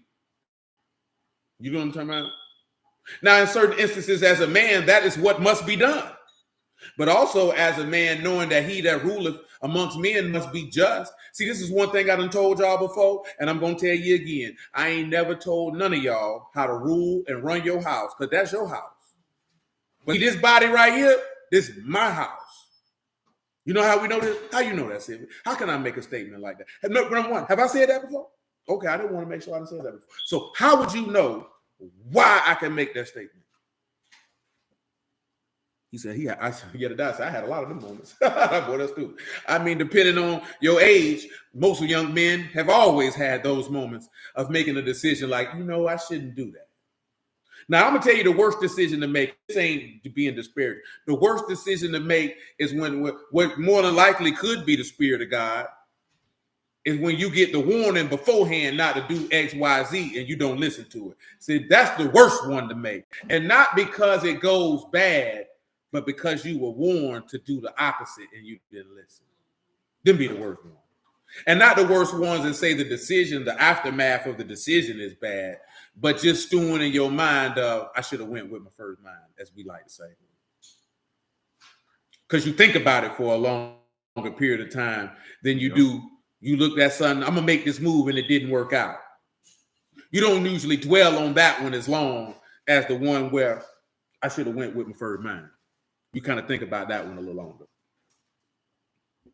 You know what I'm talking about? But what makes you believe I can make that? I'm talking about what book now, not your personal opinion.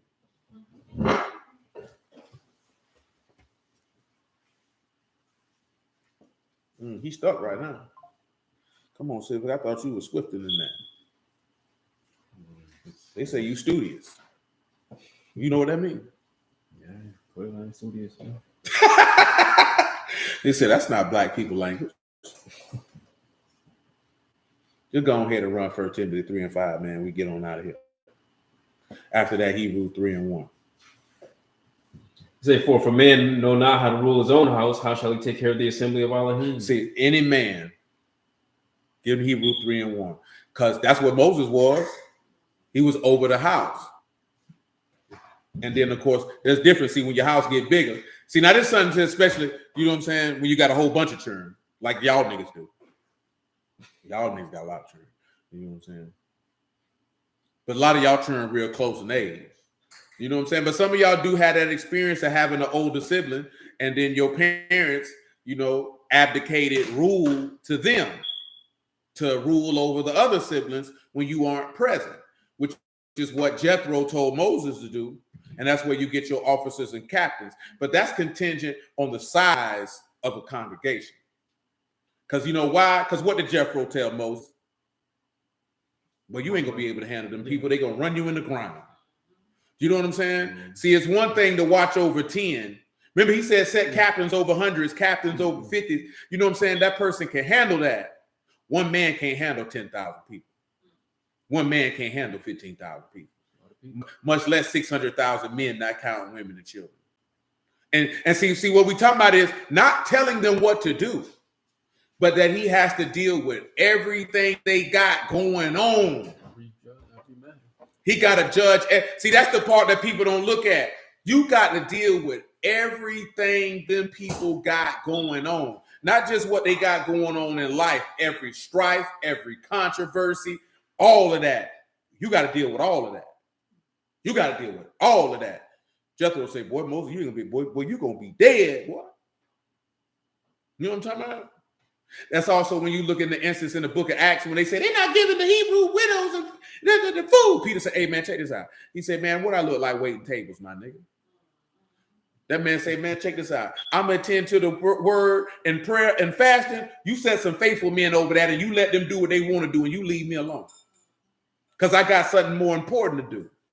It's not that what that man he sent them to do is not important. Clearly, we just read it. That's service. But he said, I can't take away from what I'm doing to come down here and wait tables. You know what I'm talking about? You know why? Because Peter would never get no word preached if he had to pretend to the daily administration of the people. You know how many people were coming through there? There was a lot of people coming through there. There was a lot of people coming through there. See, I can't cook. I'm passable. You know what I'm talking about? But when it was a handful of us, I bought the food, I cooked the food, I served the food, and then I taught them the word and cleaned up and cleaned all the dishes. Them niggas didn't do nothing. And I ain't never look at it like, them niggas need to help me. It ain't even want no thought. That was just, this is what this needs to be done. You know what I'm saying? They ain't got to buy no food. Yeah, ain't but 4 or 5 of us. They ain't got to put nothing in. They want to put something in. I don't care. We got these food stamps. I'm going to buy the food. I'm going to cook it. You know what I'm talking about? You ain't even got to come through and cook it. I'm going to take care of it. I'm only thinking about it because I was telling Darius because we were moving dude and we was out there in the apartments. I told you where me and Nell was at. And I told him, I said, I did roll by the spot. See, that was good. See, that was a good time. So that's a different time than what we got going on now. See, if we could go back to a time, I would prefer to go back to that time. Because, see, that's going to be like what it said, what in Act 28, where Paul had hired house, and he just taught whoever came to the house. You know what I'm talking about? See, that's totally different. I'm talking about being ingratiated in a community which you was on, and amen. Because I know some of y'all might think, I don't walk around spitting word all day, every day. That's not what I do. I ain't never done that. Now, Mother can tell you this here, and Nell can tell you this here. We could be in the house not talking about word, and then all of a sudden, hey, man, we might just take off into something based off of somebody asked a question, or I was thinking about this, or I was thinking about that.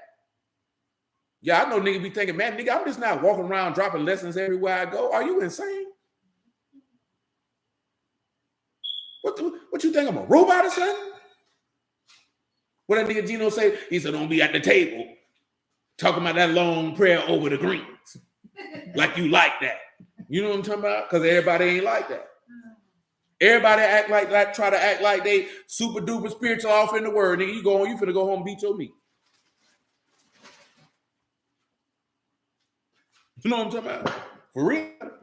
Yeah, that was a different time. We just be posting. People knew what we was on. Half the people out there didn't even know my name. Because they never asked.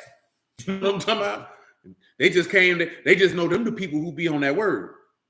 And they would come to the house. Now the Mormons, they came one time, they never come back. You know what I'm saying? Yeah, they ain't never come back. You know what I'm talking about? I remember that because I was outside with them, they were peeking through the peephole, trying to see what was going on. They ain't never come back. Oh, yeah, they kind of tell me, we from the tribe of Dan. I said, I don't care nothing about that. Let's judge his words you talking about, because this junk trash, what you got going on. Yeah, it was a white boy and a white girl. They ain't never come back. It wasn't like I came looking for them. You knocked on my door. Yeah, man. That was a different time. See, that wouldn't happen out here. Because, these people out here ain't gonna be like, I wonder what y'all got going on. Dude down there say, what y'all got Bible study down there? Dude at the corner where you make that circle, that Asian dude that stay down that way. Oh, I know something. Yeah. He said, man, I be seeing the cars out there, man. That's Bible study you be doing. He's like, yeah, man. Come on through if you want to. You know what I'm saying? Some people know what you got going on, but at that time, this is 12 years ago, by the way. At that time, you know what I'm talking about? We in an apartment complex. It was niggas back there. They seen us. We was always outside. You know what I'm saying? It's different when you around niggas. You know what I'm saying? You get around middle class and upper middle class people and regular people. I'm not fooling with y'all. I come over there and see what y'all doing. Leave us alone. Come on. High and keep moving. Where you at with it, man? Hebrews 3:1. Come on, let it go. Say, wherefore, Kadash, brethren, partakers of the heavenly calling, consider the apostle and high priest of our profession, Hamashiach Yahushua, who was faithful to him that appointed him, as also Moses and all his house. For this was counted worthy of more esteem than Moses, and as much as he who have built the house have more honor than the house. He that built the house have more honor than the house. That's right. For every house is built by some, but he that built all things, Elohim. I didn't want you to see how he say he built the house. But, of course, guess what, right? He builds the house by the men who he gives knowledge, wisdom, and understanding to. It's still him building the house. That's why he said, whosoever receive whomsoever I send, receive me. And whosoever receive me, receive him that sent me. Because it's still the Lord building the house. You understand? Come on back where you was at. Psalm 62. What verse you starting in? I can't even remember what I said to them people. I just remember when they was out there. And we were so focused on the people. Psalm 62 and 8, the people in the neighborhood. You know what I'm saying? It was definitely a good time. Little Muffin, though. I remember what that was. The year, I think the second time the Giants beat the Patriots in the Super Bowl. I think that's the year Junior, whatever year Junior Seau died. Yeah, man, what I'm talking about, and we got the Super Bowl on, but we was at somebody else's house, because we ain't had no TV with no antenna. You know what I'm talking about? And we were dropping word while the game. These people wouldn't even care about the game. You know what I'm talking about? Because they were like, shoot, man, we trying to get some of that work y'all be having going on over there. You know what I'm saying? Yeah, it was a beautiful time. It was a beautiful time. You know what I'm saying? Go ahead, Vic. Trust in him at all times, people. Pour out your hearts before him. Elohim, a refuge for us. Selah. Surely men of low degree, vanity. Men of high degree, a lie. To be laid in the balance, they altogether than vanity. Trust not in oppression, and become not vain in robbery. Come on. If riches increase, if riches what? Increase. Don't do what? Set not your heart. Don't trust in them. I mean, you don't trust in them. David gave you the warning. Give me Psalms 52:1 before you go to Proverbs 23:1. David gave you the warning. He said, why boast you yourself in mischief, O mighty man? The goodness of Elohim continually. Your tongue devises mischief like a sharp razor, working deceitfully. Damn. You love evil more than good. Damn. Lying rather than to speak righteousness. Good grief. You love all devouring words, O deceitful tongue. Elohim shall likewise destroy you. That's why James told you, man, if you could control your tongue, you could control your whole body. If you can't control your mouth, I know you be sinning. That's what we had to tell little buddy. You around here talking about man who can't control their tongue, his religion is vain. You know what I'm talking about? And all this nigga just was being angry and contentious for the sake of being contentious. He said the tongue is a small member, but it devours. That's why you gotta watch your words, man. You know what I'm saying? You gotta watch what you say. You gotta watch what you say to your children. You know what I'm talking about? You gotta, and I ain't talking about that tone junk. Those tone do matter depending on what it is. And see, the tone only hurts based off the words that you're using. You know what I'm talking about? Because people know when you're trying to be. It's one thing when you be like, damn, well, I wasn't trying to be mean. You know what I'm talking about? But some of you niggas be mean on purpose. Probably you women, that's what y'all used to doing. You know what I'm talking about? Just being mean. You know what I'm talking about? 2012. Yep, that was a year then. You know what I'm saying? So listen, right? Because the words you say to your child can destroy their confidence or it could build it. You know what I'm saying? We just seen what it said you're supposed to strengthen your brother, didn't it? That's what you're supposed to do. That's what the book tell you to do. Ain't that what he told Peter to do? When you converted, do what? Strengthen your brother. That's what that exhortation. Give words of faith and encouragement.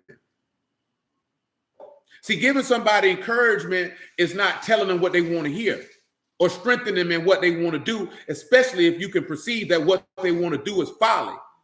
That's not encouragement. That's enabling. You don't want to be no enabler? Come on with it. Hey, shalom, Sister Tradina. It said the righteous shall also see, or no, I just skipped a verse. Verse 5. Say, Elohim shall likewise destroy you forever. He shall take you away and pluck you out of your dwelling place and root you out of the land of the living. That's tough. The righteousness also shall see and fear shall laugh at him. Lo, the man made not Elohim his strength, but trusted in the abundance of his riches. Man didn't make Elohim his strength. He trusted in what? The abundance of his riches. He trusted in what? The abundance of his riches. Oh, my land. Strengthened himself in wickedness. Lord of mercy. But I, like a green olive tree in the house of Elohim, I trust in the mercy of Elohim forever and ever. Pause. Now come back to Mark 10 and 24, and maybe with some scriptural background, you can see why the Lord said what he said.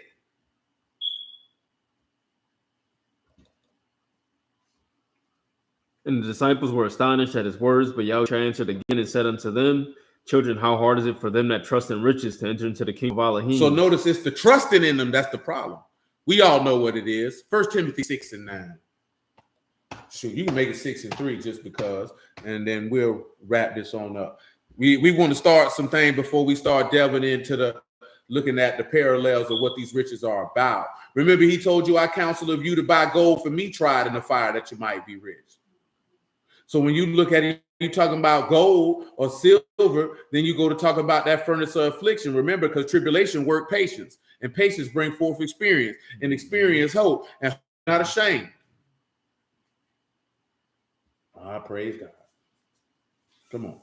If any man teach otherwise and consent not to wholesome words, the words of our Lord Yahushua HaMashiach, into the doctrine which is according to godliness, he is proud, knowing nothing. You don't know a goddamn thing. But doting about questions and strifes of words, whereof come envy, strife, railings, diverse disputings of men of corrupt minds. Thinking gain. And destitute of the truth, supposing that gain is godliness. That man say you destitute of faithfulness if you think gain is godliness. From such withdraw yourself. He said you need to walk away from people like that. But godliness with contentment is great gain. Faithfulness with being content with what you got is of great profit. Before we brought him into the world, you didn't come in this world with nothing. Certain we can carry nothing. And when your funky behind die, ain't nothing coming with you. Having food and raiment. Paul, ain't that what he said to Rich? He said, I'm a build greater. He said, thou fool, I will require your soul tonight. Who will these things belong to?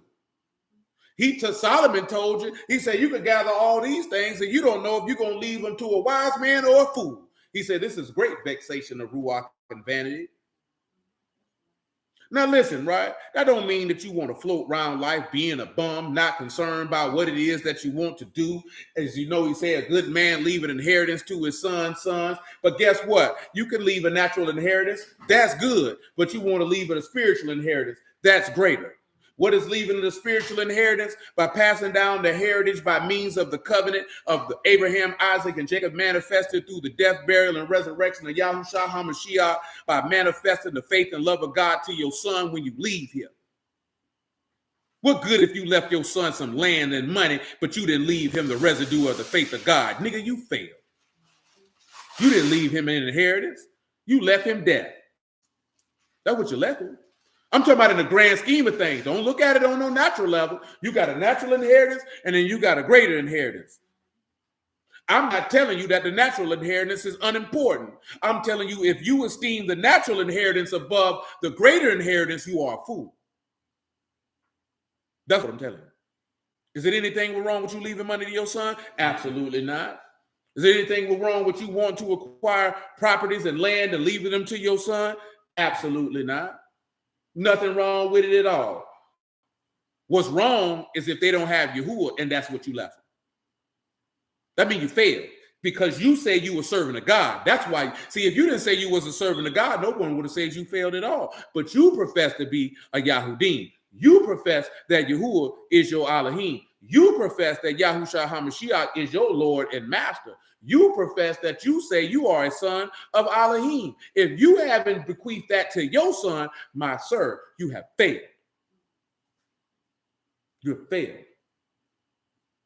You know what I'm saying? See, I was telling the standard earlier, what I mentioned to y'all Wednesday. How you teach girls the word is drastically different than how you would teach a boy. See, sitting down with a girl and necessarily going through a multitude of precepts, that doesn't benefit her, if you would.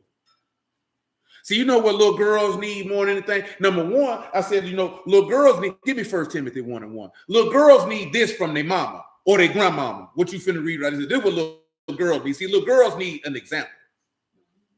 You know what I'm talking about? That's what they need. You know what I'm saying? Like you could drop them some word. You understand what I'm telling you? But they need an example. Yeah, they need an example. Little boys need instruction in godliness. You know what I'm talking about? You don't sit down with a little girl at your feet and dispense word to her. No, you don't do that. Come on, 1 Timothy 1:1. Paul, an apostle of Yahushua. Now, I know this is talking about Timothy and his people, but I just want you to hear what he got to say. Amen, man. Amen. Come on with it. Paul, an apostle of Yahushua Mashiach, by the commandment of our Elohim, our Savior, and the Lord Yahushua Mashiach, our hope. Unto Timothy, my own son in the faith, grace, mercy, and shalom from Elohim, our Abba, and Yahushua Mashiach, our Lord. Come on. As I besought you to abide still at Ephesus when I went into Macedonia, that you might charge some that they teach no other doctrine, neither give heed to fables and endless genealogies, which minister questions rather than godly edifying in faith. Now, the end of the commandment is love. Hold on, I might got you out of pocket. It might be 2 Timothy 1. Let me make sure I might got you out of pocket. I do. It's 2 Timothy 1:1. I got you out of pocket.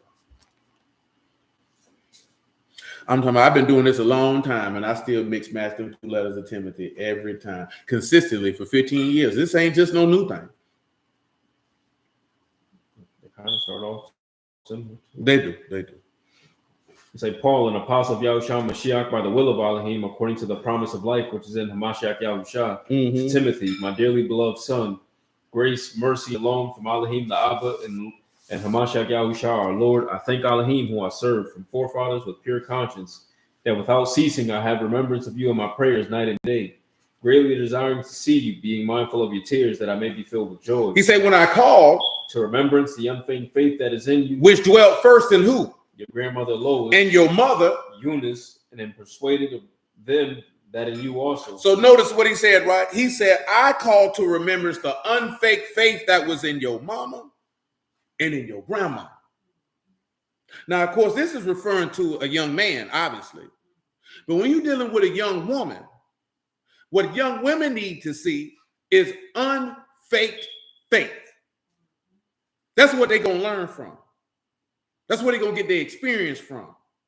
See, the man can come in with the fine tuning, the dropping wisdom and understanding here, making sure that they understand key points in the script, why we do the things that we do, who they forefathers is, who they foremothers is, things of that nature.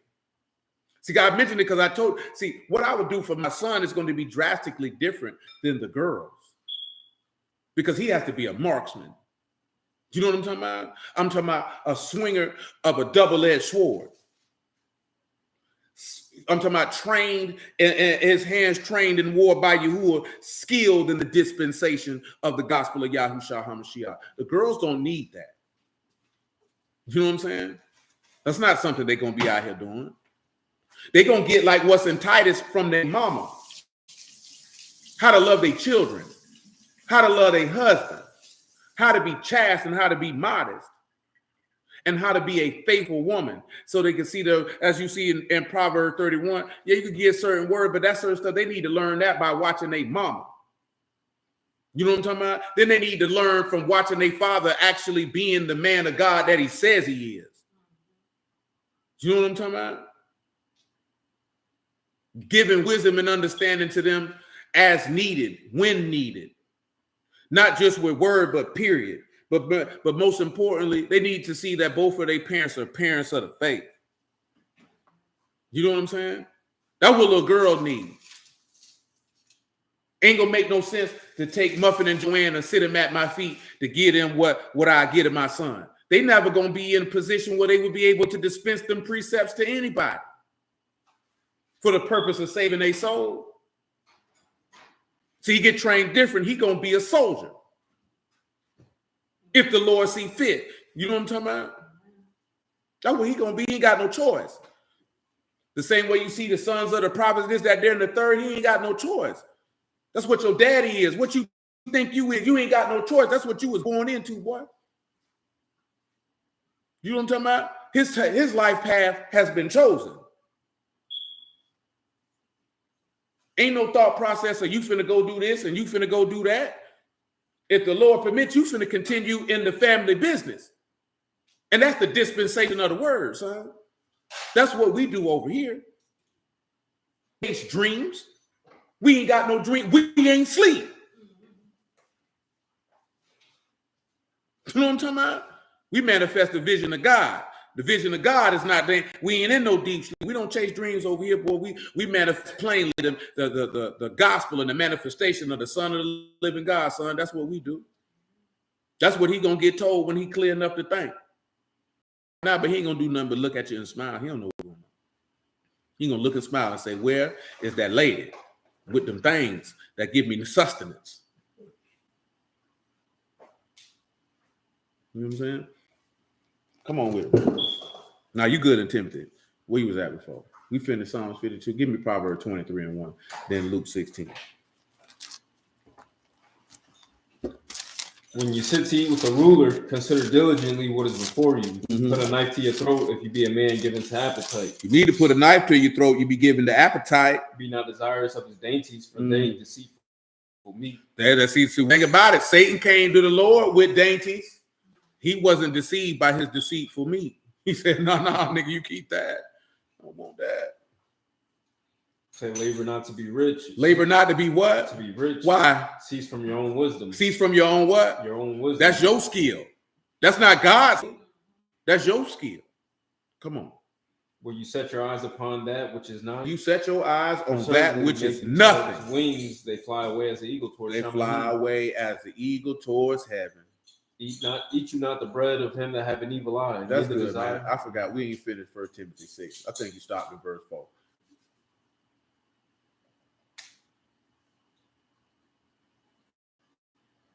Something verse 8. Come on, 1 Timothy 6 and 8. It's saying, having food and raiment, let us be therewith content. But they that which will be rich will fall into temptation and a snare. That's what a lot of people don't realize, man. That's why he told you don't labor to be rich, because you could get a lot of money, man, and you could fall into a temptation. You could fall into a trap that you're not ready for. Of course, as you know, as he said in Proverbs 30, give me food convenient for me. See, a lot of y'all think you more prepared for things that you're not really prepared for. Man, to be honest with you, your Father in heaven through Yahushua HaMashiach is a very merciful and gracious individual, because he already knows what would harm and destroy you, and therefore he don't let you attain to that which would destroy you. You know what I'm saying? Because you ain't gonna know what to do with it. You'll end up forsaking him. You understand? So he keep that back from you. See, now that go back to the point, because I didn't finish that point previously. When you get in a situation where you make decisions that are just terrible, you know that this is not a good decision to make, but you make it anyway. You only make decisions like that because you either just don't give a damn, or you know it's somebody who's gonna bail you out from your bad decisions no matter what. You know what I'm saying? And when you got somebody who will bail you out of your bad decisions no matter what, you'll just keep making them, because you'll never learn to stop being stupid. You know what I'm saying? That's why with your sons, you can't just you can't bail them out of every. You got to sit down and talk to them. And once you see, you being stupid on purpose, because you think I'm always gonna come save you, then you can't save him. He's gonna have to learn to figure that one out. And maybe he'll learn to stop making bad decisions. Because that's what enabling is. See, Yahuwah will go ahead and let you stew. And so he ain't going to let you drown, but he going to let you stew for a little bit. Because you're going to have to learn that you can't be doing X, Y, Z and think I'm going to be always there to pick that up because that's what you decided to do. You can see that with Israel. It was a couple of times like, yeah, this nigga stupid. I'm going to let him crack his head. I'm going to be right here, though. Yahuwah ain't never just come let you make bad decisions and be like, I got you. I got you. Because you're not going to learn that way. To be wiser, you have to go through that pain to stop being stupid. You understand? Come on with it. It said, but they that will be rich fall into temptation and a snare, and many foolish and hurtful lusts, which drown men in destruction and perdition. For the love of money is the root of all evil. See, the love of money is the root of all evil. If you love it, that means you trust it. And that's why I say it's going to be hard for you to get in the way you say you want to go. Now, I'm dealing with this aspect. This is the direction we done went in because you have to look at the difference of trusting in natural riches before we even go to talk about having your chambers filled with the pleasant and precious riches of God, the durable riches of God, and what that means. Because as we read, David got all these riches prepared for the house of God. For what? Vessels made of honor and vessels of wood and all these things, because all those vessels inside that house were representative of people. If you have wisdom and understanding to see. Go ahead with it. It said, but which while some coveted after, they have erred from the faith and pierced themselves through with many sorrows. Mm-hmm. But you, O man of Elohim. Notice he said you coveted after that. You lusted after that. And the same way that you get pierced through with many sorrows following after idol gods, you'll get pierced through with many sorrows following after that idol in your heart, which is covetousness. Whatever it is that it is, you may be coveted. You know, it's a lot of men sorrowful for the woman they got because you coveted this woman.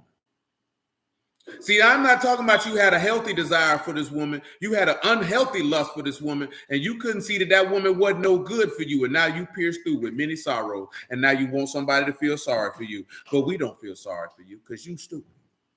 Ain't nobody tell you to wife no scallywag, no freak hoe, no lazy hoe, no dumb hoe. Ain't nobody tell you to do that. You knew that before you did it. Now you want to be mad at every woman who walked the earth because you picked the laziest woman in America. You know what I'm saying? Ain't nobody tell you to do that. You did that. You got pierced through with many sorrows. You know what I'm saying? See, I won't mention the woman part because, see, word-wise, the woman part, that wouldn't be in there. But because of the society that we live in, do women do it too? Sure they do. You knew he was a bum. You know he had community penis. He passed it out to everybody like free candy, like free lunch at the community center. You know, a dude today posted to say, he said, if a man abandoned his family and start a new family, is he a fornicator? He said, I'm going to say he a fornicator. I said, that nigga ain't no fornicator. That nigga's an adulterer. Call it what it is, my nigga. You can't leave your wife and go get another wife and think that's solid. If that woman ain't did nothing to be put away, man, I'm talking about, and she got to violate. You just a nasty, dirty dick nigga. You ought to burn in hell. You know what I'm talking about? Because I'm going to tell you, man, and because a lot of people won't say, boy, a lot of these Hebrew niggas ought to go to hell. Because these funky behind niggas look for any and every reason to leave a woman. Why did you marry this woman if you ain't want a jackass? Oh, because you wanted to have sex? Well, you should have just did that sin and got it over with. Instead of comping it, dummy.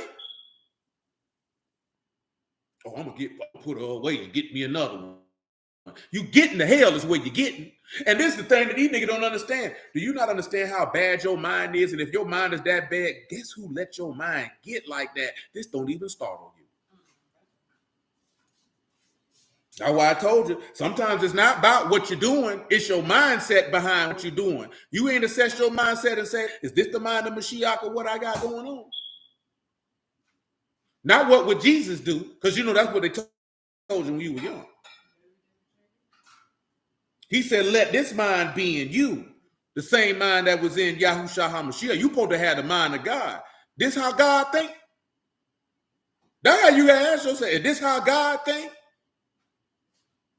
And if you can tell yourself yes, and you know that what you about to do is butthole backwards, just no hell waiting for you. You got to see. Did he just say, man, you better cast away from you all your transgressions and iniquity? How you think the law of Yahuwah is perfect to convert the soul? See, we ain't talking about law just before the law. Law can also be testimony. The testimony of Yahuwah convert the soul, make short the simple. It's sure, make wise the simple. What is a simple? It's somebody who naive and open-minded. When you're naive, that means you're dumb. You don't know nothing. You ain't got no skill. Because if it's making wise the simple, that means you're unskilled. So the testimony of Mashiach give you the skill. What does it give you the skill to do? To build your house. Because by wisdom is a house building. So if you don't have the testimony of Yahuwah, you don't even have the skill to begin to build. See, you wanted the testimony just to have it, not to put the skill to use to build your house. And that's why he told you to prepare your work without to make it fit for the field and then build your house. You got to make sure that this is what type of time you on, and then you could go build that house, my G. But if not, boy, that house finna cave in, boy. You're going to have a problem. These niggas told you building your house was knowing you was an Israelite. No. You got to build a house. Why? See, that's why you ain't got to have no building, because he don't dwell in temples made with hands. He never dwelt in temples made with hands, you jackass. He always sought to dwell in the temples that he made. He made man with his own hands, dummy. That's where he always wanted to dwell. You wanted to build. See, this is the thing. You don't want to do that because you don't want to put no money towards nothing that pertains to Yahuwah. You know what I'm talking about? So you use that as an excuse, or you use the temple that you did build as an excuse to be unfaithful. But he told you by the mouth of Jeremiah, the temple of Yahuwah are these, to execute justice and judgment. That's what he told you. These are the things that's in the house of Yahuwah. You want to build the house of Yahuwah, you need to have judgment, mercy, and faith. That together, my G. You got skill in that? What good is it to have skill in the world and go to hell, man? What good is that? We did talk about it. What hope have the hypocrite when he died? Remember, that's Kanah. Hypocrite just ain't being a liar. Hypocrite is being unfaithful. It's being unfaithful. See, this is an unfaithful people. We only faithful to ourselves and our own will. We're not faithful to the will of Yahuwah, and it shows. And it shows. See, we thinking we fooling somebody. You ain't fooling nobody but yourself. You're not fooling the Lord. You trying to fool other niggas? Most of them don't care. Because they too busy fooling themselves. Come on, man. I say, but you, O man of Elohim, flee these things. He say, oh man of God, you better run away from that. And follow after righteousness. Follow righteousness. Godliness. What else? Faith. What else? Love. What patience. else? Meekness. Fight the good fight of faith. You following after those things? That's what you got to look after. Following after righteousness? You following after what else? Godliness. And what else? Faith. And what else? Love. And what else? Patience. And what else? Meekness. You following after patience and humility? These are things you need to build your house with.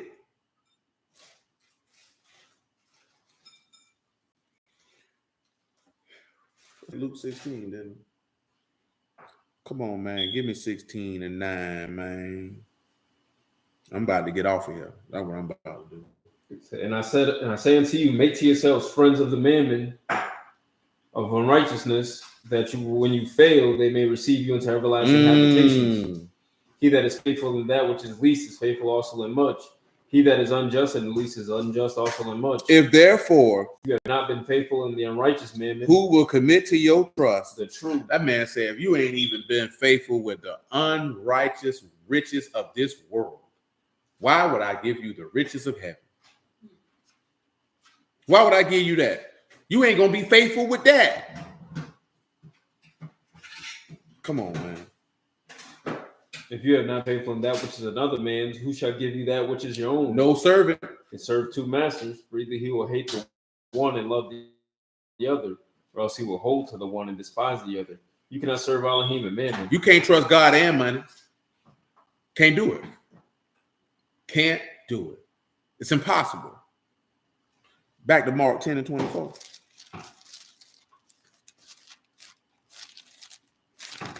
Praise you, I ain't intending to go this way, but that's the way we came. That's the way we came, and we gonna rock with it.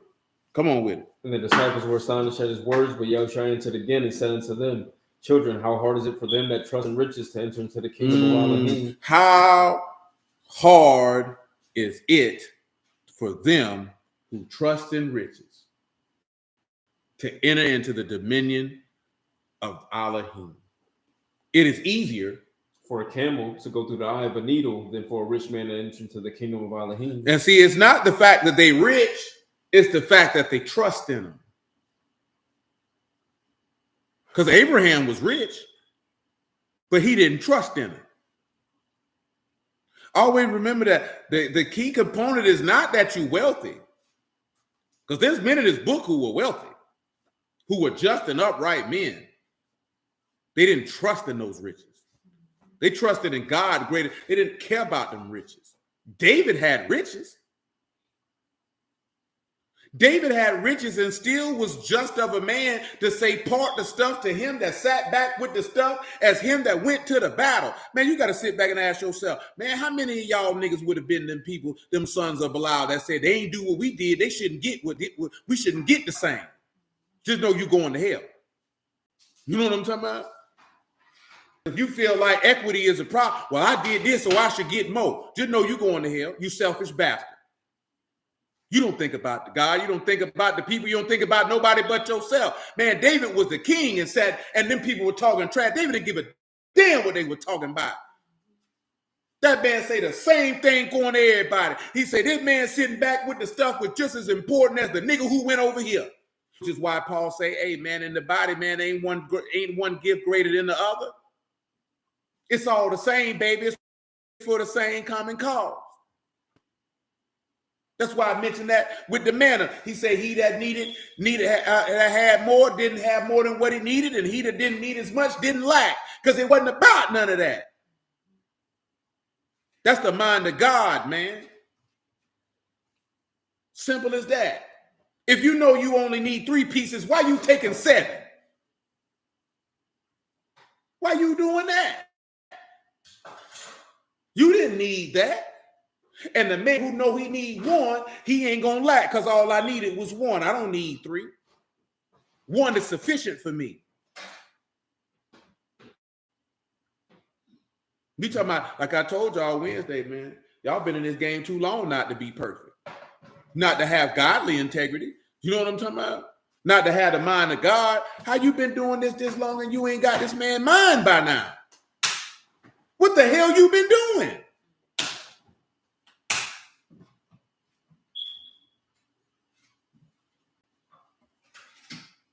Come on, see. Verse 26.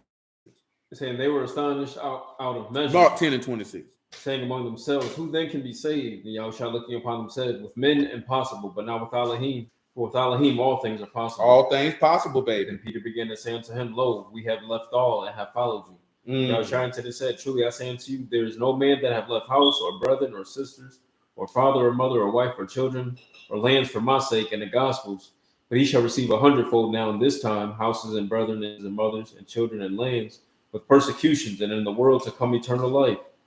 But many first shall be last, and the last first. Come on, give me 1 Samuel 30 and 16 so y'all can see what I'm talking about. 1 Samuel 30 and 16. Well, Omar mentioned how he rebuked him. So come on over here. He said, you get 100-fold, man, for his name's sake. A lot of people don't want them riches, though.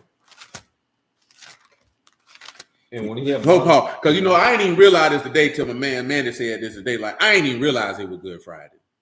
Because I'm like, damn, why Muffin ain't up so I can take this nigga to school? I got to cut grass today. You know what I'm saying? Let me say, you ain't do us here for Good Friday. I say Good Friday. And I was like, damn, the bank closed. You know what I'm talking about? And I was like, I ain't even know it was Good Friday. I'm finna go. You know what I'm saying? Now you got all these people finna get all amped up like this here. They've been walking around. Because they were talking about this here, that Caribbeans on Good Friday eat fish and buns or whatever. I don't know what that is. No, that's like he said, this is the thing. This is what they do. But you Jamaican nigga, you know? You know what I'm saying? I'm like, nigga, I don't know. I ain't Jamaican. You know what I'm talking about? Because he said this is what they do on Good Friday. You know what I'm talking about? And of course, everybody, it's amazing that they call it Good Friday on the day they killed the man. I don't think that was a good day for him. You know what I'm saying? I don't think nothing about that day was good. You know, it's kind of odd. They called it Good Friday. You know what I'm talking about? He said they did cancel school. Oh, you ain't that far then, Brother Herman, if you in the, because shoot, well, we in Duval. Boy, you about an hour and a half away then. Oh, no, they didn't cancel the shoot. That's a federal holiday. Good Friday, a federal holiday. You know what I'm saying? Yeah, of course it's good. We killed this nigga. You know what I'm talking about? He said that's why there's an April Fool's. Maybe I looked at something that April Fool's the other day. Matter of fact, Mother Sharona sent it to me, but I can't even remember the particulars. I read it and then I forgot it. I knew it previously, but her sending it brought it back to my mind about April Fool's. But it was more a calendar thing, you know what I'm talking about? But yeah, nevertheless, it's funny that they called it Good Friday with this man's death, when he said he was exceedingly sorrowful even unto death. It ain't nothing good about it. The good is the resurrection. That's why Paul say, I should say, him that lived and rose from the dead. Because we don't want to focus on the death. We want to focus on the fact that he got up. You know what I'm talking about? Nevertheless, right? And then everybody talking about, oh, he got killed on a Friday and raised on a Sunday. He died on Wednesday and raised on Saturday. You stupid. Because still, what he getting up on the Sabbath for? If he saw rest was good. If his father rested on the Sabbath day, what makes you think he got up on one? Because you want to be different than the Christians? He didn't get up on the first day of the week. Why wouldn't he? Why would the Malachi come down there to work on the Saturday rolling the stone away and he saw rest was good and he was refreshed? Why he getting up on the Sabbath? What he working on the Shabbat for? You tell a nigga not to work on the Shabbat, but God do? God almighty no. This is utter insanity. Brews don't want to hear that because then they feel like if you say he got up on the first day of the week, then you going along with the Christians. The Christians ain't saying he got up on the Sunday because they care it's the first day of the week. They say they got up on the Sunday because they worshiping the sun god unbeknownst to them. You already know these silly niggas go down to the beach to watch the sun come. He has risen. Just no, yeah, you finna rise to hell because you stupid. I'm not going to no damn beach to watch no sun come up on no Easter. Oh yeah, they do that. Live somewhere on the coast.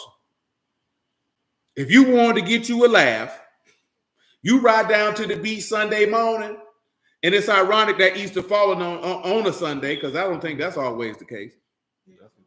Oh, it's always on a Sunday. Well, then that's just wicked as hell. You know what I'm saying? I don't recall. I don't. Date is never the same. It's always that. But it's gonna be on because I think it go by the moon or however they got that junk going on, however they move it around. But either way it go, you ride down there to that beach on Sunday, man. I'm talking about Jack's Beach, Atlantic Beach, Neptune Beach, St. Augustine Beach, Volano Beach, Ponte Vedra Beach. Shoot, you can ride all the way to Miami Beach if you feeling lucky, and you gonna see a bunch of goddamn fools standing out there looking at the sun, talking about praise Jesus.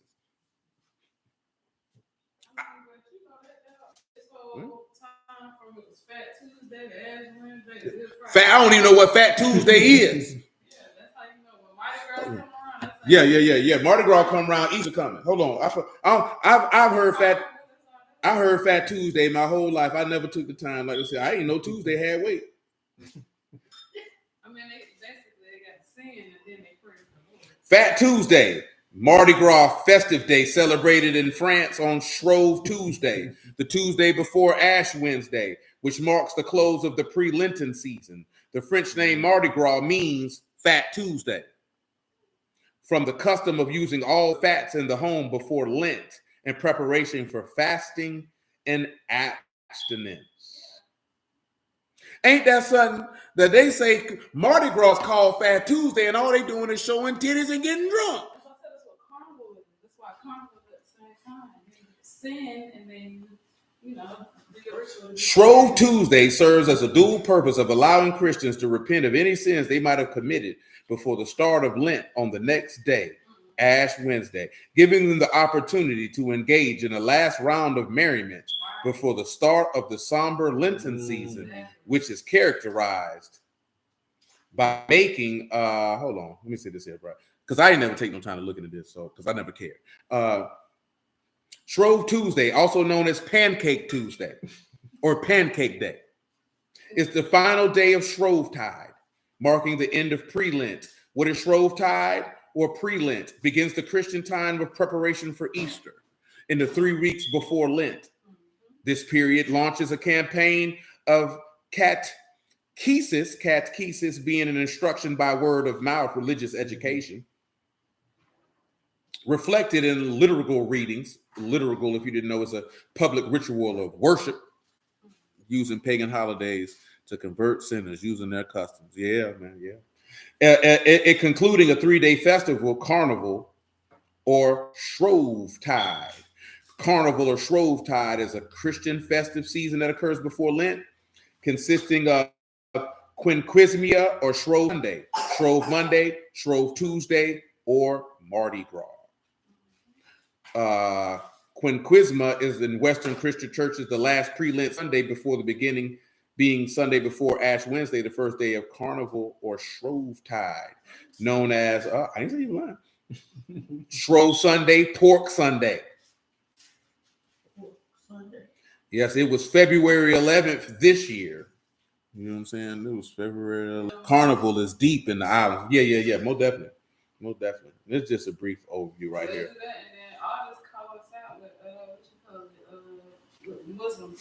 For Ramadan. Yeah. Carnival typically involves public celebrations, including events such as parades, public street parties, and other entertainments. See, this is being riotous eaters of flesh that he told you to avoid.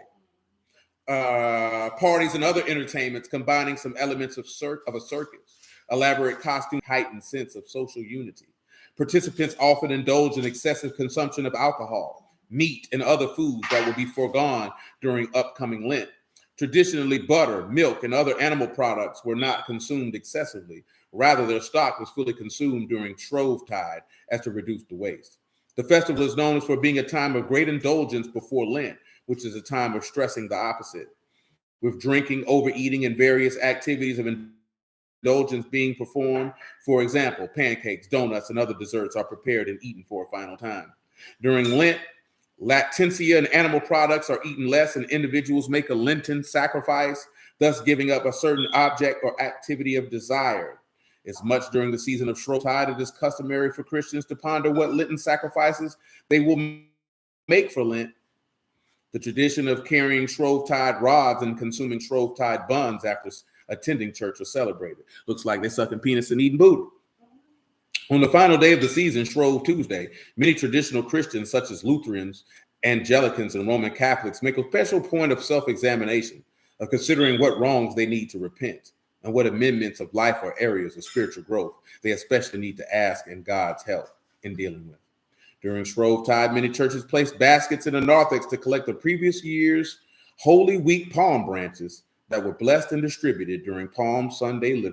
These niggas crazy.